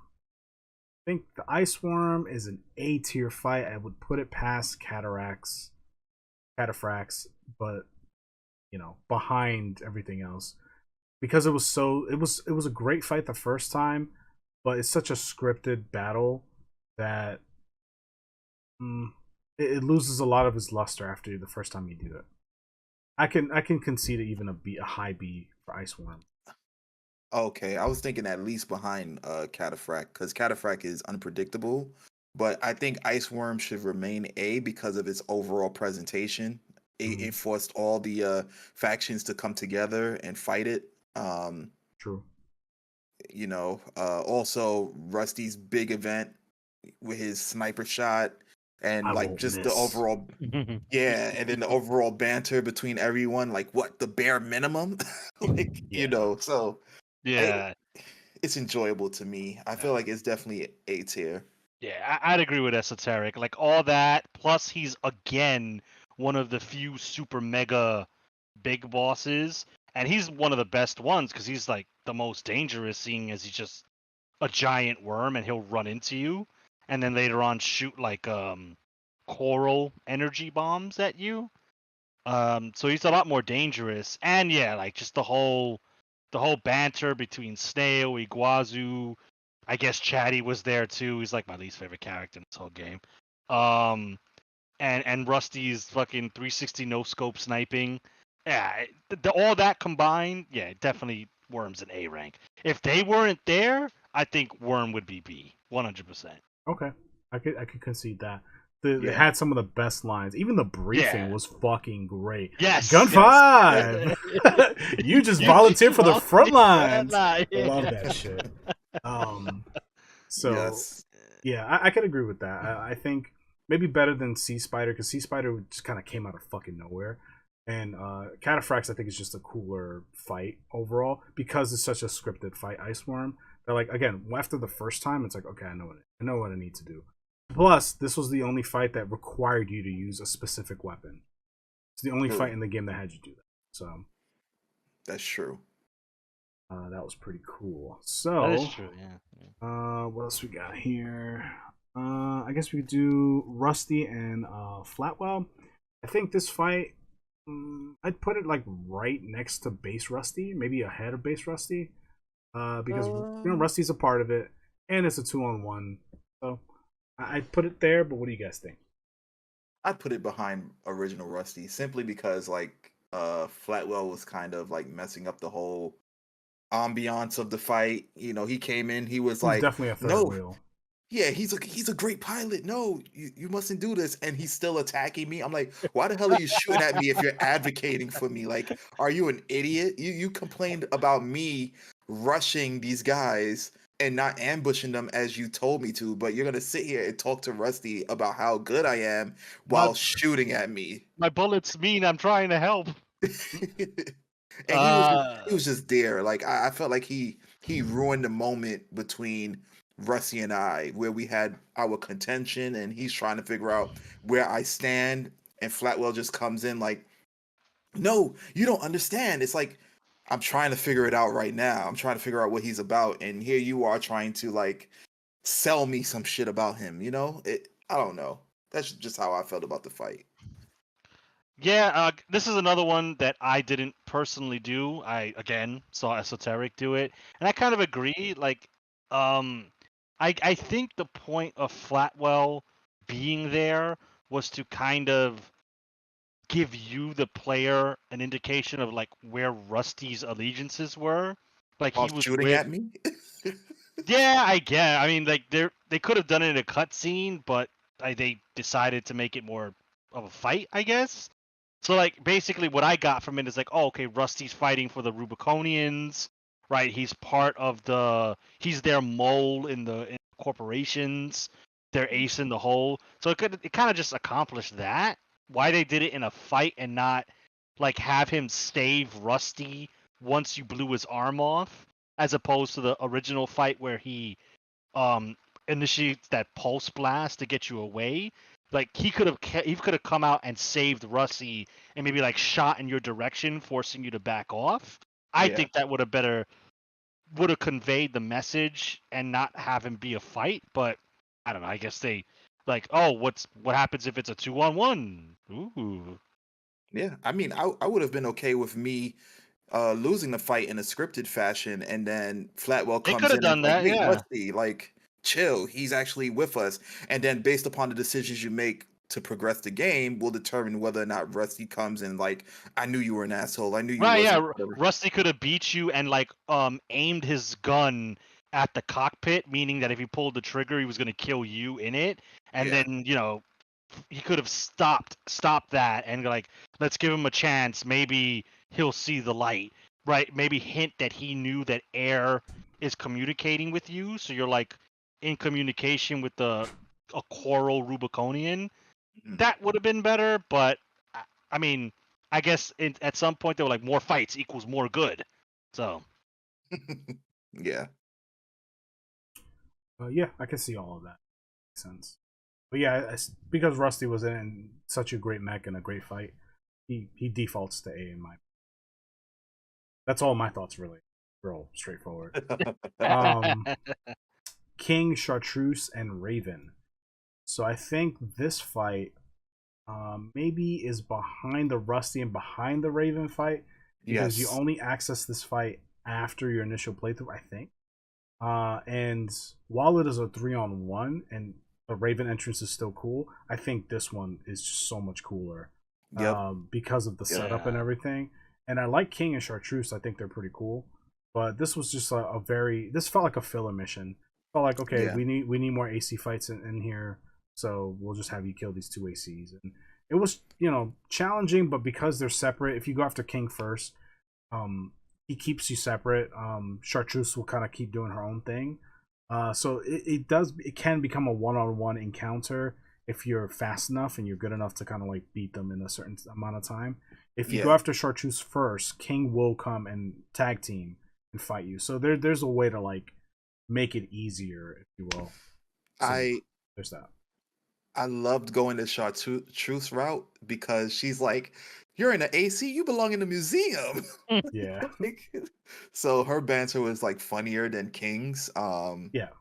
King was more straightforward, but I did notice that if you went the route and attacked her first, King came running, and then King is more of a problem than Chartreuse, and depending upon the time that you take on one and you're dilly-dallying with the other, Raven will come. And his operator would pretty much say like, I'm helping you out, King, stand by, or whatever. So or Chartreuse. So yeah. Did you play this quest, Gunnar? I did not. Okay. So I have no like in-depth take on it. Yeah, I could agree.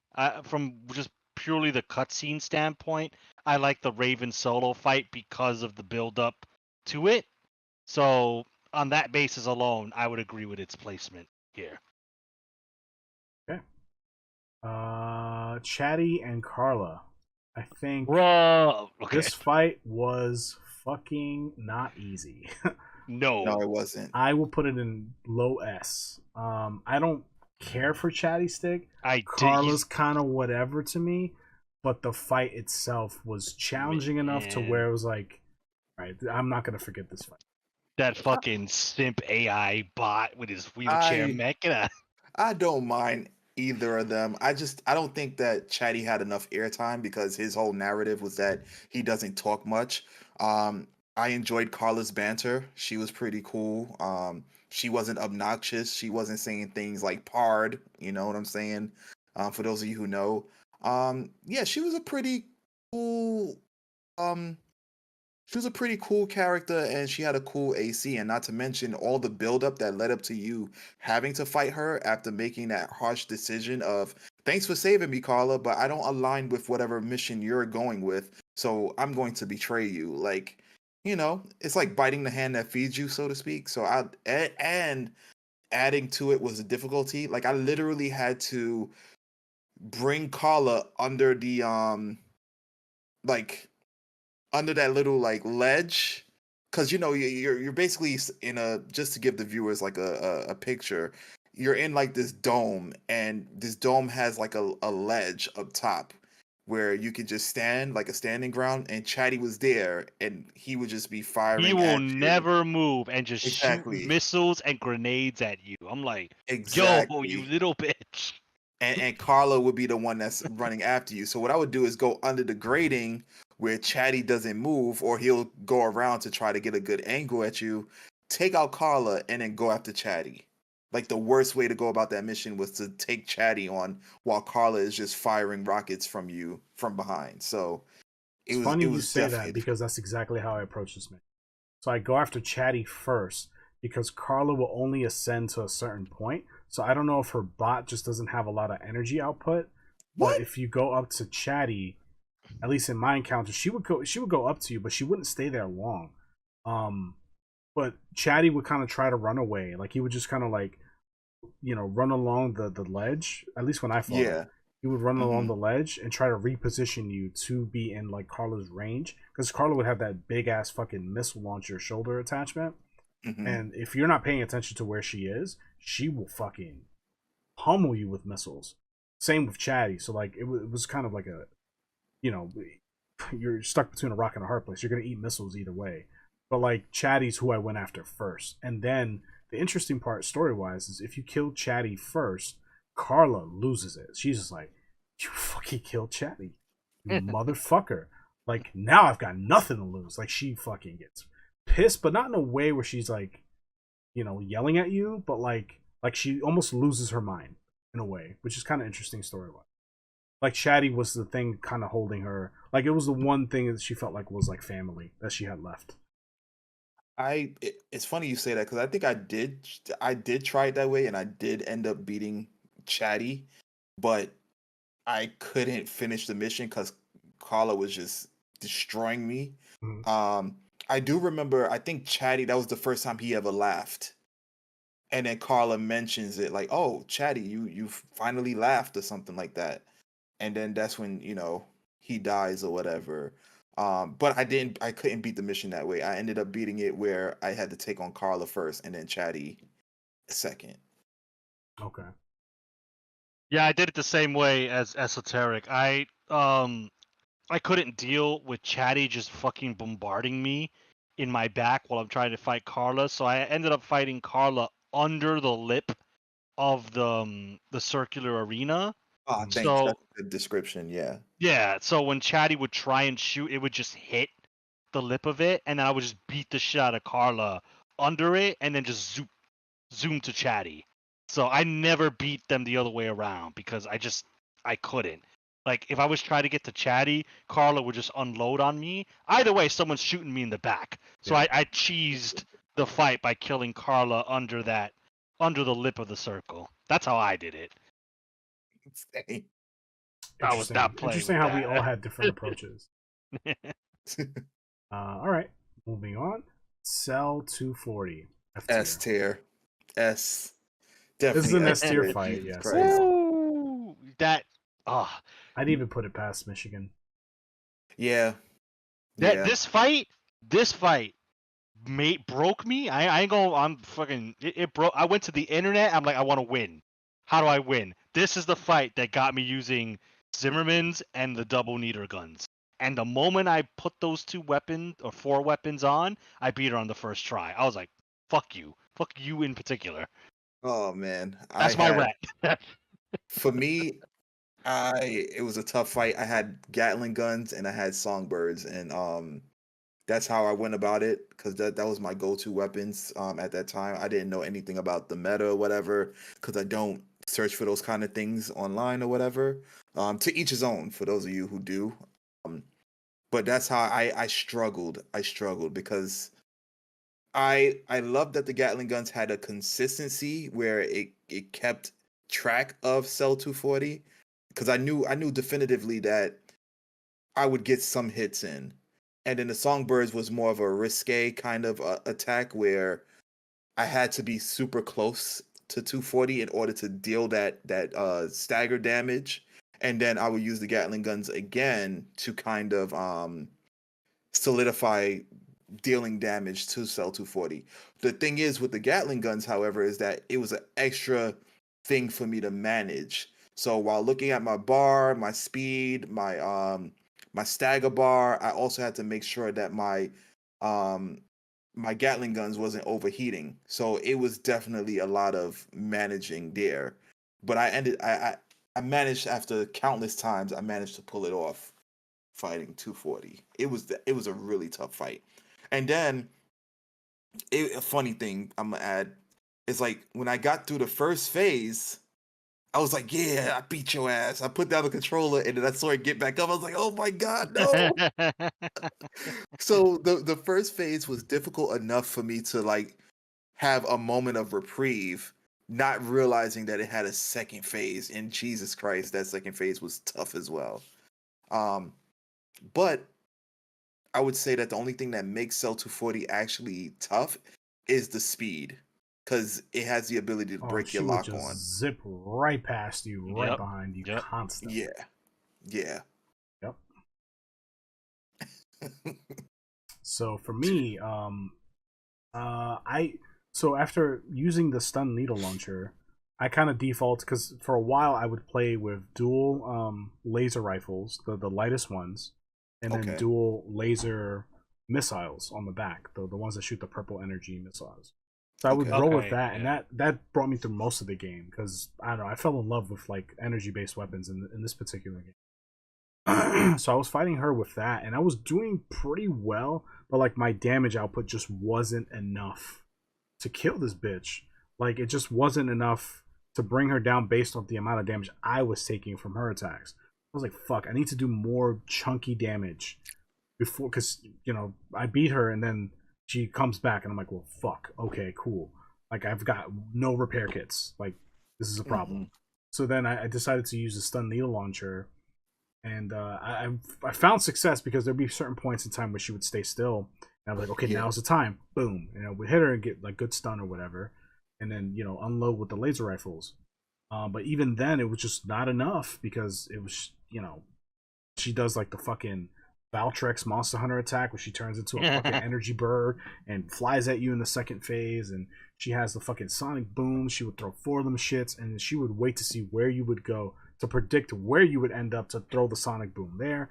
So like she was fucking me up, man. I'm like, damn, this boss was easily the boss that made me I died to the most for sure. And I definitely reset my mech the most fighting her. Like I tried different legs, different like this is the first boss where I was like, all right, let me try the chicken legs. And like I tried them, I was like, okay, I like the speed here, I like the jump, the jump height and all that. So I defaulted to chicken legs because of her, because I would use the bipedal legs for the longest, and I would just use the heaviest ones with the most HP, and it just wasn't enough because I couldn't keep up with her. Eventually, I did the chicken wing legs with 2 stun needle launchers and 2 laser rifles, and that's how I beat her. Because the stun laser rifles, the stun needle launchers, you could launch them at the same time, so it would do insane stun damage. And I didn't know you could do 2, because I thought it was a story item. I was like, oh, surely you can only have 1. But they allow you to do double. I was like, oh, that's kind of cheap, but all right, let's try it. What's the worst can happen? And that's how I beat her. But yeah, this boss was easily, to me, the hardest boss in the game. Even harder than the final bosses. Even after the nerf. Well, I don't think Cell was touched, right? Or did? No, she was definitely nerfed. She was nerfed. She was definitely nerfed. She was a part of that Sea Spider and Balteus nerf. But I fought her before the nerf, so it's hard for me to say, because I'd have to play through the game again and really think about and compare it in my mind, like my experience after the patch, like playthrough 1 versus my original playthrough where there was no patch. I don't know. It's hard to say, but I can tell you my first playthrough before the patch, this chick was a problem. Like she was fucking me up, but I beat her. I eventually got through it. It took me like a handful of hours, like 3 hours of trying to get through to her, and I almost quit. But once I beat her, I was like, I'm ready to take a break. But the game didn't let you take a break, because they take you right into that jailbreak mission. And then I was like, okay, I'm done for the night. Like, I'll play tomorrow. Like, fuck, exhausted. Also, I was just gonna say. Also, side note. I don't know if this was like a Bandai thing or a From Software thing, but she looked so much like the Cubely from Mobile Suit Gundam. Yeah, like she had funnels. I'm like, this bitch is a fucking Gundam. What are you doing here? This is the wrong franchise. So she was cool in that respect, but God, was she's a pain in the ass. Such a pain. I think Gunna was watching, because I remember I said it out loud, and I remember you typing like, I said the same thing. Yeah. Because she has like the big oversized shoulder pads and the funnels come out of there, and it's just like, bro, that's just a Cubely. Like, If she started calling herself Haman, I'd be like, what the fuck? So I mean, Bandai Namco, they did Crossover. publish the game, so you know. I'm sure it was a homage. It was paying homage to that character, and then also Melania because Coral, the red, the rot, and then the Yeah. second Like fucking Melania. phase and all that. So, And this game didn't do a lot of second phases, so it was very No. rare. So when I didn't see that trophy pop up, I'm like, oh no, oh no. I didn't Go pay again. attention to it. I was like, yes, Yeah. I was Fun so fact, happy. yeah. Nowadays in modern gaming, if you don't see a trophy pop up immediately after you win, there's a second phase. Kind of ruins the whole surprise, if I'm gonna be honest. But That's if you're thinking about that. Honestly, when I'm playing yeah. these games, I don't think about it. Same, yeah. I'm able to turn off my brain to that. Unless I'm actively trophy hunting, I don't. Yeah. So, cool. So, Well, we're getting down to the wire here. This is the creme de la creme. So, Snail Balteus, I think would just go right next to base Balteus, right? This is Balteus with just energy weapons and some snail in there and some snail voiceover commentary, which is fucking peak. Snail alone puts him above Balteus. I love the opening line. That line right there where you're like behind the door. He's like, so, you're more than the mutt that I thought you were. Says nothing. You go through the tunnel, you get outside, he just yells at you are worse than that, you are vermin! And he just starts blasting you. I was like, whoa! So cool. But yeah, this fight was incredible. I felt way more prepared for this fight than I was the Balteus fight, but I still lost to this guy a handful of times. Oh, me too. Oh no, I beat him first try. He wasn't a problem for me. By this time, you were using Zimmermans and fucking Songbirds, right? So no. I had Gatling guns and the Songbirds. That's still a hell of a combo. So I think you were more geared up for him, and me because I was still using energy weapons.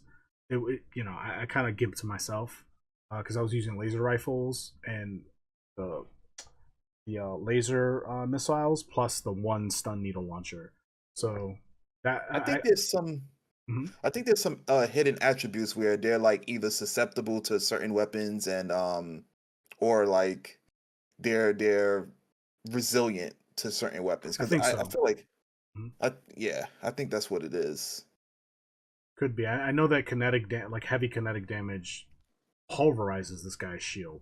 So like those Songbirds obliterated his shield. I saw you play and I was like, Jesus. Okay, I should have went with that, but yeah, great fight, great fucking voice line, great build up because you had the Rusty theme song playing in the background. The fucking heroic, that playing as you're fighting him or whatever. So overall S rank fight for sure. I would even put it further up. If it's up to me, like I'm gonna put it right behind Michigan because I think I don't know. I like the Enforcer more. Really? I Your Vermin line doesn't put it over? Okay, that's fine. I mean, okay, if you're going by just Snail's character alone with Balteus, that holds some weight. Then fine, yeah. Right there, I didn't put him past Michigan. All right, so. Oh yeah. Michigan Sims can relax. Don't come at me. All right, Handler Walter. I think this is for sure. I would say a low S tier fight because it held like I should have saw this coming, but I didn't, and I did fucking real life gasp. I was like, oh, it's Walter. Like I have to fight Walter. I didn't see this shit coming. Even though I should have. Yeah. But this fight was pretty cool. He's definitely the easier of the three final bosses. Yeah. But I like the fact. My thing is, I think he was brainwashed and re-educated to stop me. And he stops himself from continuing to fight you at the end, which is pretty cool because he sees air. And he's like, oh shit, okay, that's what's been happening. So he gives up his own mission to burn the fires or whatever. So I thought that was pretty cool. And he was like, awesome. I seen you found a friend, and he just puts down the gun and doesn't shoot you. Yeah. I don't even think he was re-educated. I don't even think they got to him. I think what they didn't show, and which was like the third story. I think All Might handled business with Arquebus, and he just happened to have the well, this is all speculation. He just happened to have like a choral friend as well, and he, was piloting and whatnot, and he I don't think encountered so. you or I something. think Walter's against Coral 110%. And I think the friend he's referring to in all those like dialogues is like the scientists that were experimenting with Coral that died in Yeah, the and I fires of think Ibis. and I think that that scientist is also like Air, where That's possible. Where he died and he's in his head. That could be. yeah, because That I could be. noticed that with all the well, aside from us, all the machines you encounter that are like glowing red, they're coral infused. Yeah. So that was my assumption, and then the whole thing like, oh, you've made a friend. I'm assuming that it's the same kind of friend, the same type of entity that he has, because he's the only one that was able to foresee that. So Mhm. that's why my speculation was, okay, well then, if he knows about air, then chances are his friend. Because another indication, and I'm sorry, I'm going off track. Another indication was when Air was like, "Oh, our records don't indicate him having a conversation with said friend." So I'm guessing it's the same type of communication that 621 and Air has, which is why I'm It could assuming be. that. It could be the scientist that caused the fire of Ibis became one with the coral, then got Yeah, into Walter's head, and it was telling him to destroy the fires or destroy the coral before it got out of hand. That could totally be yeah. it. That could totally Hence be why it. he had that same that story. He was like, I want to tell you a story 621 about like people don't die easily. That was like the moral of the story or some shit. So I'm guessing it was more to the Yeah, once something has coral. life, it doesn't die easy. Yeah. Could be, could totally be, but again, there's enough room for speculation to where that we'll never get an answer. So we could be arguing for like ages about this, right? True. True. Um, but I think your theory is pretty. I think your theory is closer to the truth. Any thoughts on Walter Gunner? um, yeah, I as far as the fight goes, again, this is on me. It lasted like maybe 5 minutes, if that. So I didn't get to see pretty much half of what Walter did. I know he shoots a big laser beam from his gun. That's about all I saw. But in terms of like the aesthetics and the story, which we kind of discussed in our little tangent a little bit ago, um, it looks like a cool AC. You get its parts when you beat him. That's cool. Yeah, I was more shocked than I should have been. I kind of figured Walter wasn't just gonna fade into obscurity, like, oh, maybe Arquebus got him and they're waterboarding him right now. That's why he's not here. No, I kind of should have figured he was gonna show up and, 1v1 you, because he was like the last stand against releasing the coral. Because by then Carla's dead. The Xylem's on a career. It's on a course to veer away from the coral. So Yeah. it was Walter's final stand to stop the coral from being released. So it makes sense. Um, but as far as the fight, that's on me and the weapons I used.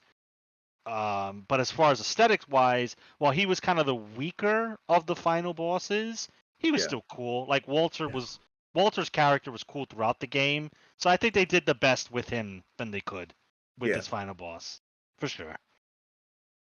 Agreed. Agreed. So Air, I think Air is also a S tier boss battle. Top S. Top S. Way Tippity better top. than Cell 240. Yeah. Yep. Okay. Much like number one. Number one. Like she was Cell 240 on crack. Like it was ridiculous fighting her. I think this was the fight where I actually started to really dawn the Zimmermans and then use the needle gun. That was when I was like, yeah, she was tough. Um Also, she's in my opinion the hardest of the three final bosses. Um yeah, like yeah. I don't I disagree, but I had a harder time with All Might. really Yeah. I questioned my choice when I when I chose her. Even I remember Gunnar was like, "Yeah, so I'm really happy with the choice that I chose. Yeah, My boss was a lot easier." comparing her to Walter is not a fair comparison. Like she far No. surpasses Walter. The bitch is throwing after images at you. Yep. Like You know what's funny is like I feel like the Snell Balteus fight made the path ending with Walter harder than Air, because when I fought Air, I beat her in like my second try. So I don't know. It could be well, because I didn't use Zimmerman's. I used the needle guns. I used dual needle guns against her, and then the laser rifles. No, I don't know if it's just the build that I had or the weapons that I was using, or if I just had better RNG as far as like the moves that she was using. But I had a harder time with the Walter path than I did the Air path. More well, so because of Balteus. yeah, well, I again for the final two bosses coming up, I haven't fought them personally, so I can't give that opinion on it. But just viewing the boss, like She does I more like, for sure, and she has a yeah, second yeah, phase. So there's that. yes, there you go, yeah. So yeah, I'll leave it to Esoteric because I don't have that first-hand knowledge. I probably should have came in with that, but whatever. Here we are. It's fuck. If you know this when this is being filmed, this month is like saturated with things to play. So sorry. Yeah, that's true. I mean, if I had to summarize, Air is a combination of Walter and Cell 240. Yeah. Like with her own different things as well. Like she had like Walter's um output and Cell 240's like ingenuity. It was like she was tough. Really tough. But I agree with the S tier ranking. I think Air was that boss battle was awesome, and it's a fitting boss battle. You know, Yeah. you're going against her Yeah. wishes. She's like, nope, I can't have it. I have to fight for my own existence at this point. So makes sense. She was fucking pissed. Yeah. Like after all we've been through, you're just gonna fucking do me You dirty like that? motherfucker. Last but not least, All Mine slash Iguazu slash Yo. other people that you killed, I guess, because they all the data was like mined by All Mine and then created this new entity. Definitely S rank. I put it right before Cell 240. I put it up here.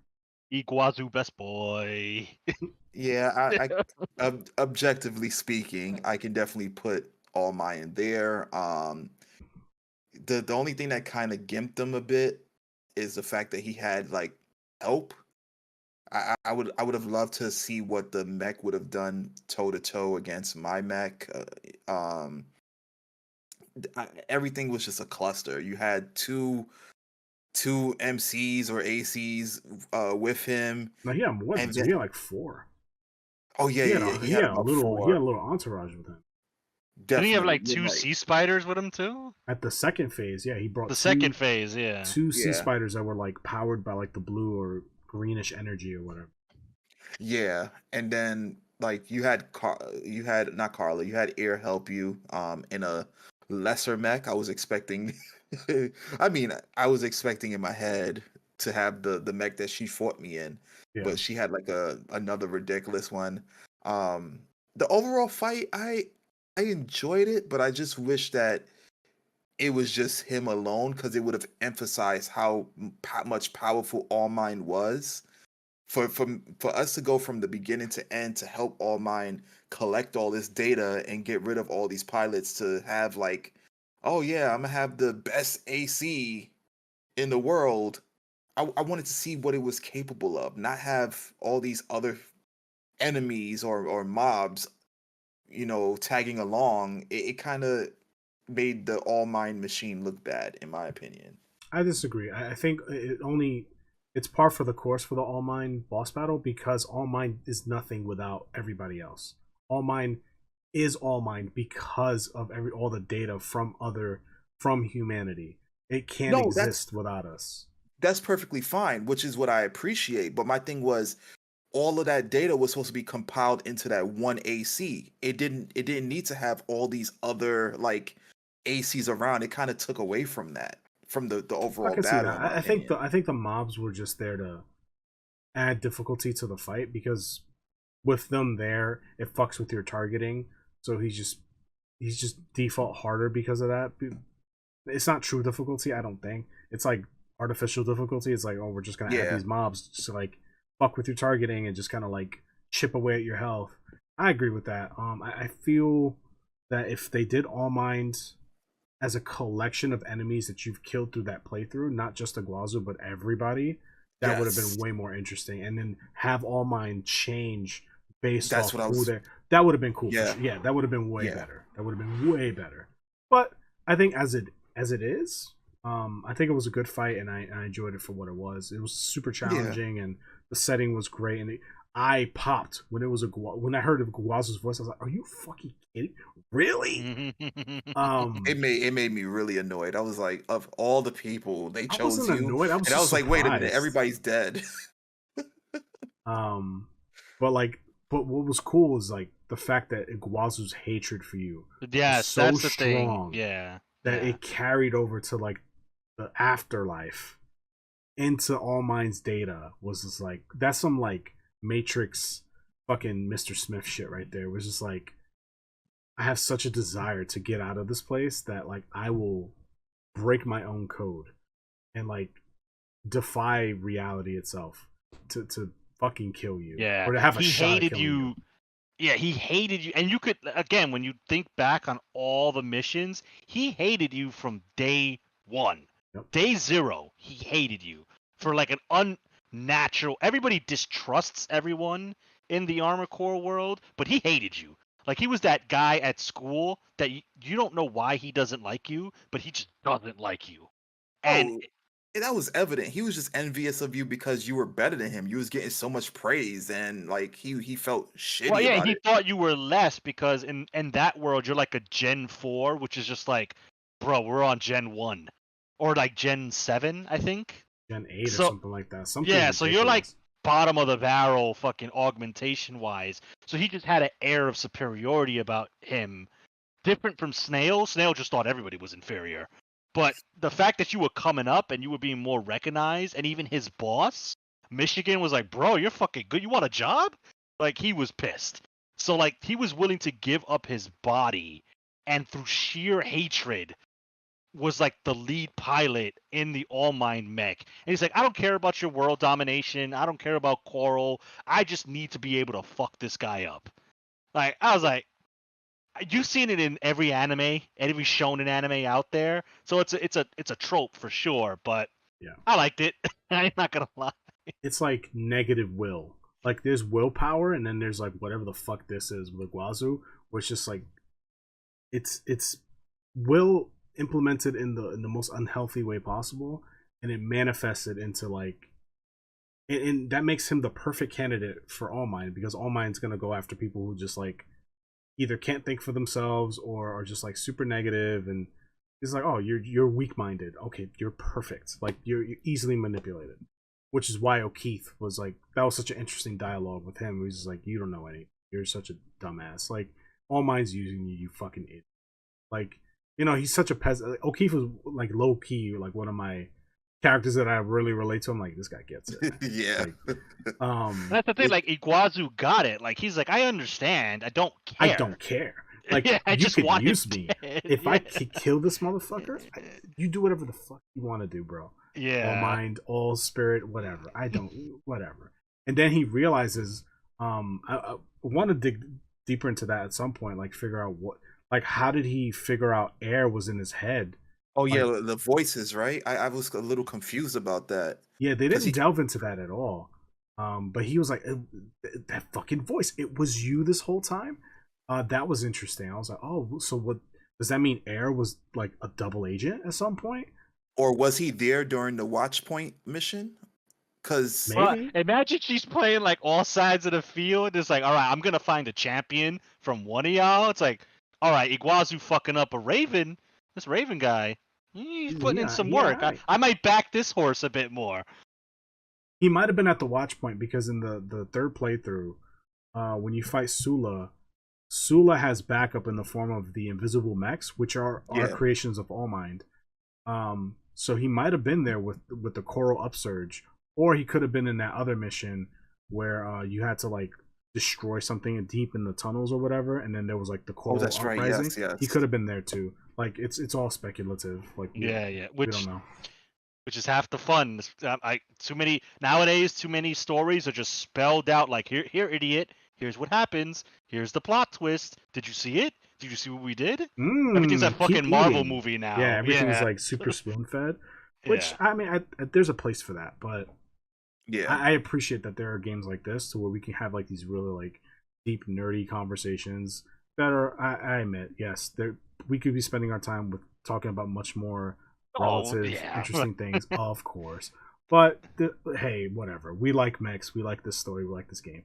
So whatever. Yeah, we spent two and a half hours talking about the mech battles. Yeah, it is what it is. Like, whatever. Sue me. So anyway, that's our tier list. S tier is looking real healthy. There's a lot of S tier battles, which I think says a lot about the game's quality. Also, there's only 2 Fs, or ones that we deemed Fs. So. Yeah, 2 Fs and a handful of Ds, but Ds because they were just pretty unmemorable. And I mean, look at the C-tier, screenshots for like the 3 mechs in D. They're all the same. And the C tier is like real thin, and that's like the benchmark for like mediocre. And like everything, look how much is the top side. Like it's such a top heavy tier list compared to some of the other tier lists that we've had. It's like the total opposite for the most part. So I think that says a lot.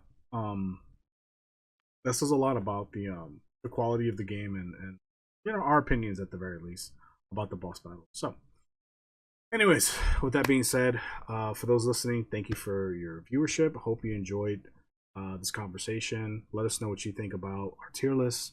Tell us what you think about Armored Core bosses or some of the takes that we had. Let us know if you disagree or agree. Like the video if you enjoyed it, dislike if you didn't. Subscribe for more content. We do podcast episodes every single week. We publish every Wednesday at 12 p.m. Eastern. Check out our description to see all of our links to our various social medias, as well as the Twitch stream. Esoteric streams on Twitch 2 to 3 times a week, and he streams a variety of different kinds of games from retro to modern. We have a Facebook, Twitter, Instagram, TikTok, as well as a Discord in the description. With that being said, thank you guys. We'll see you in the next one. Till next time.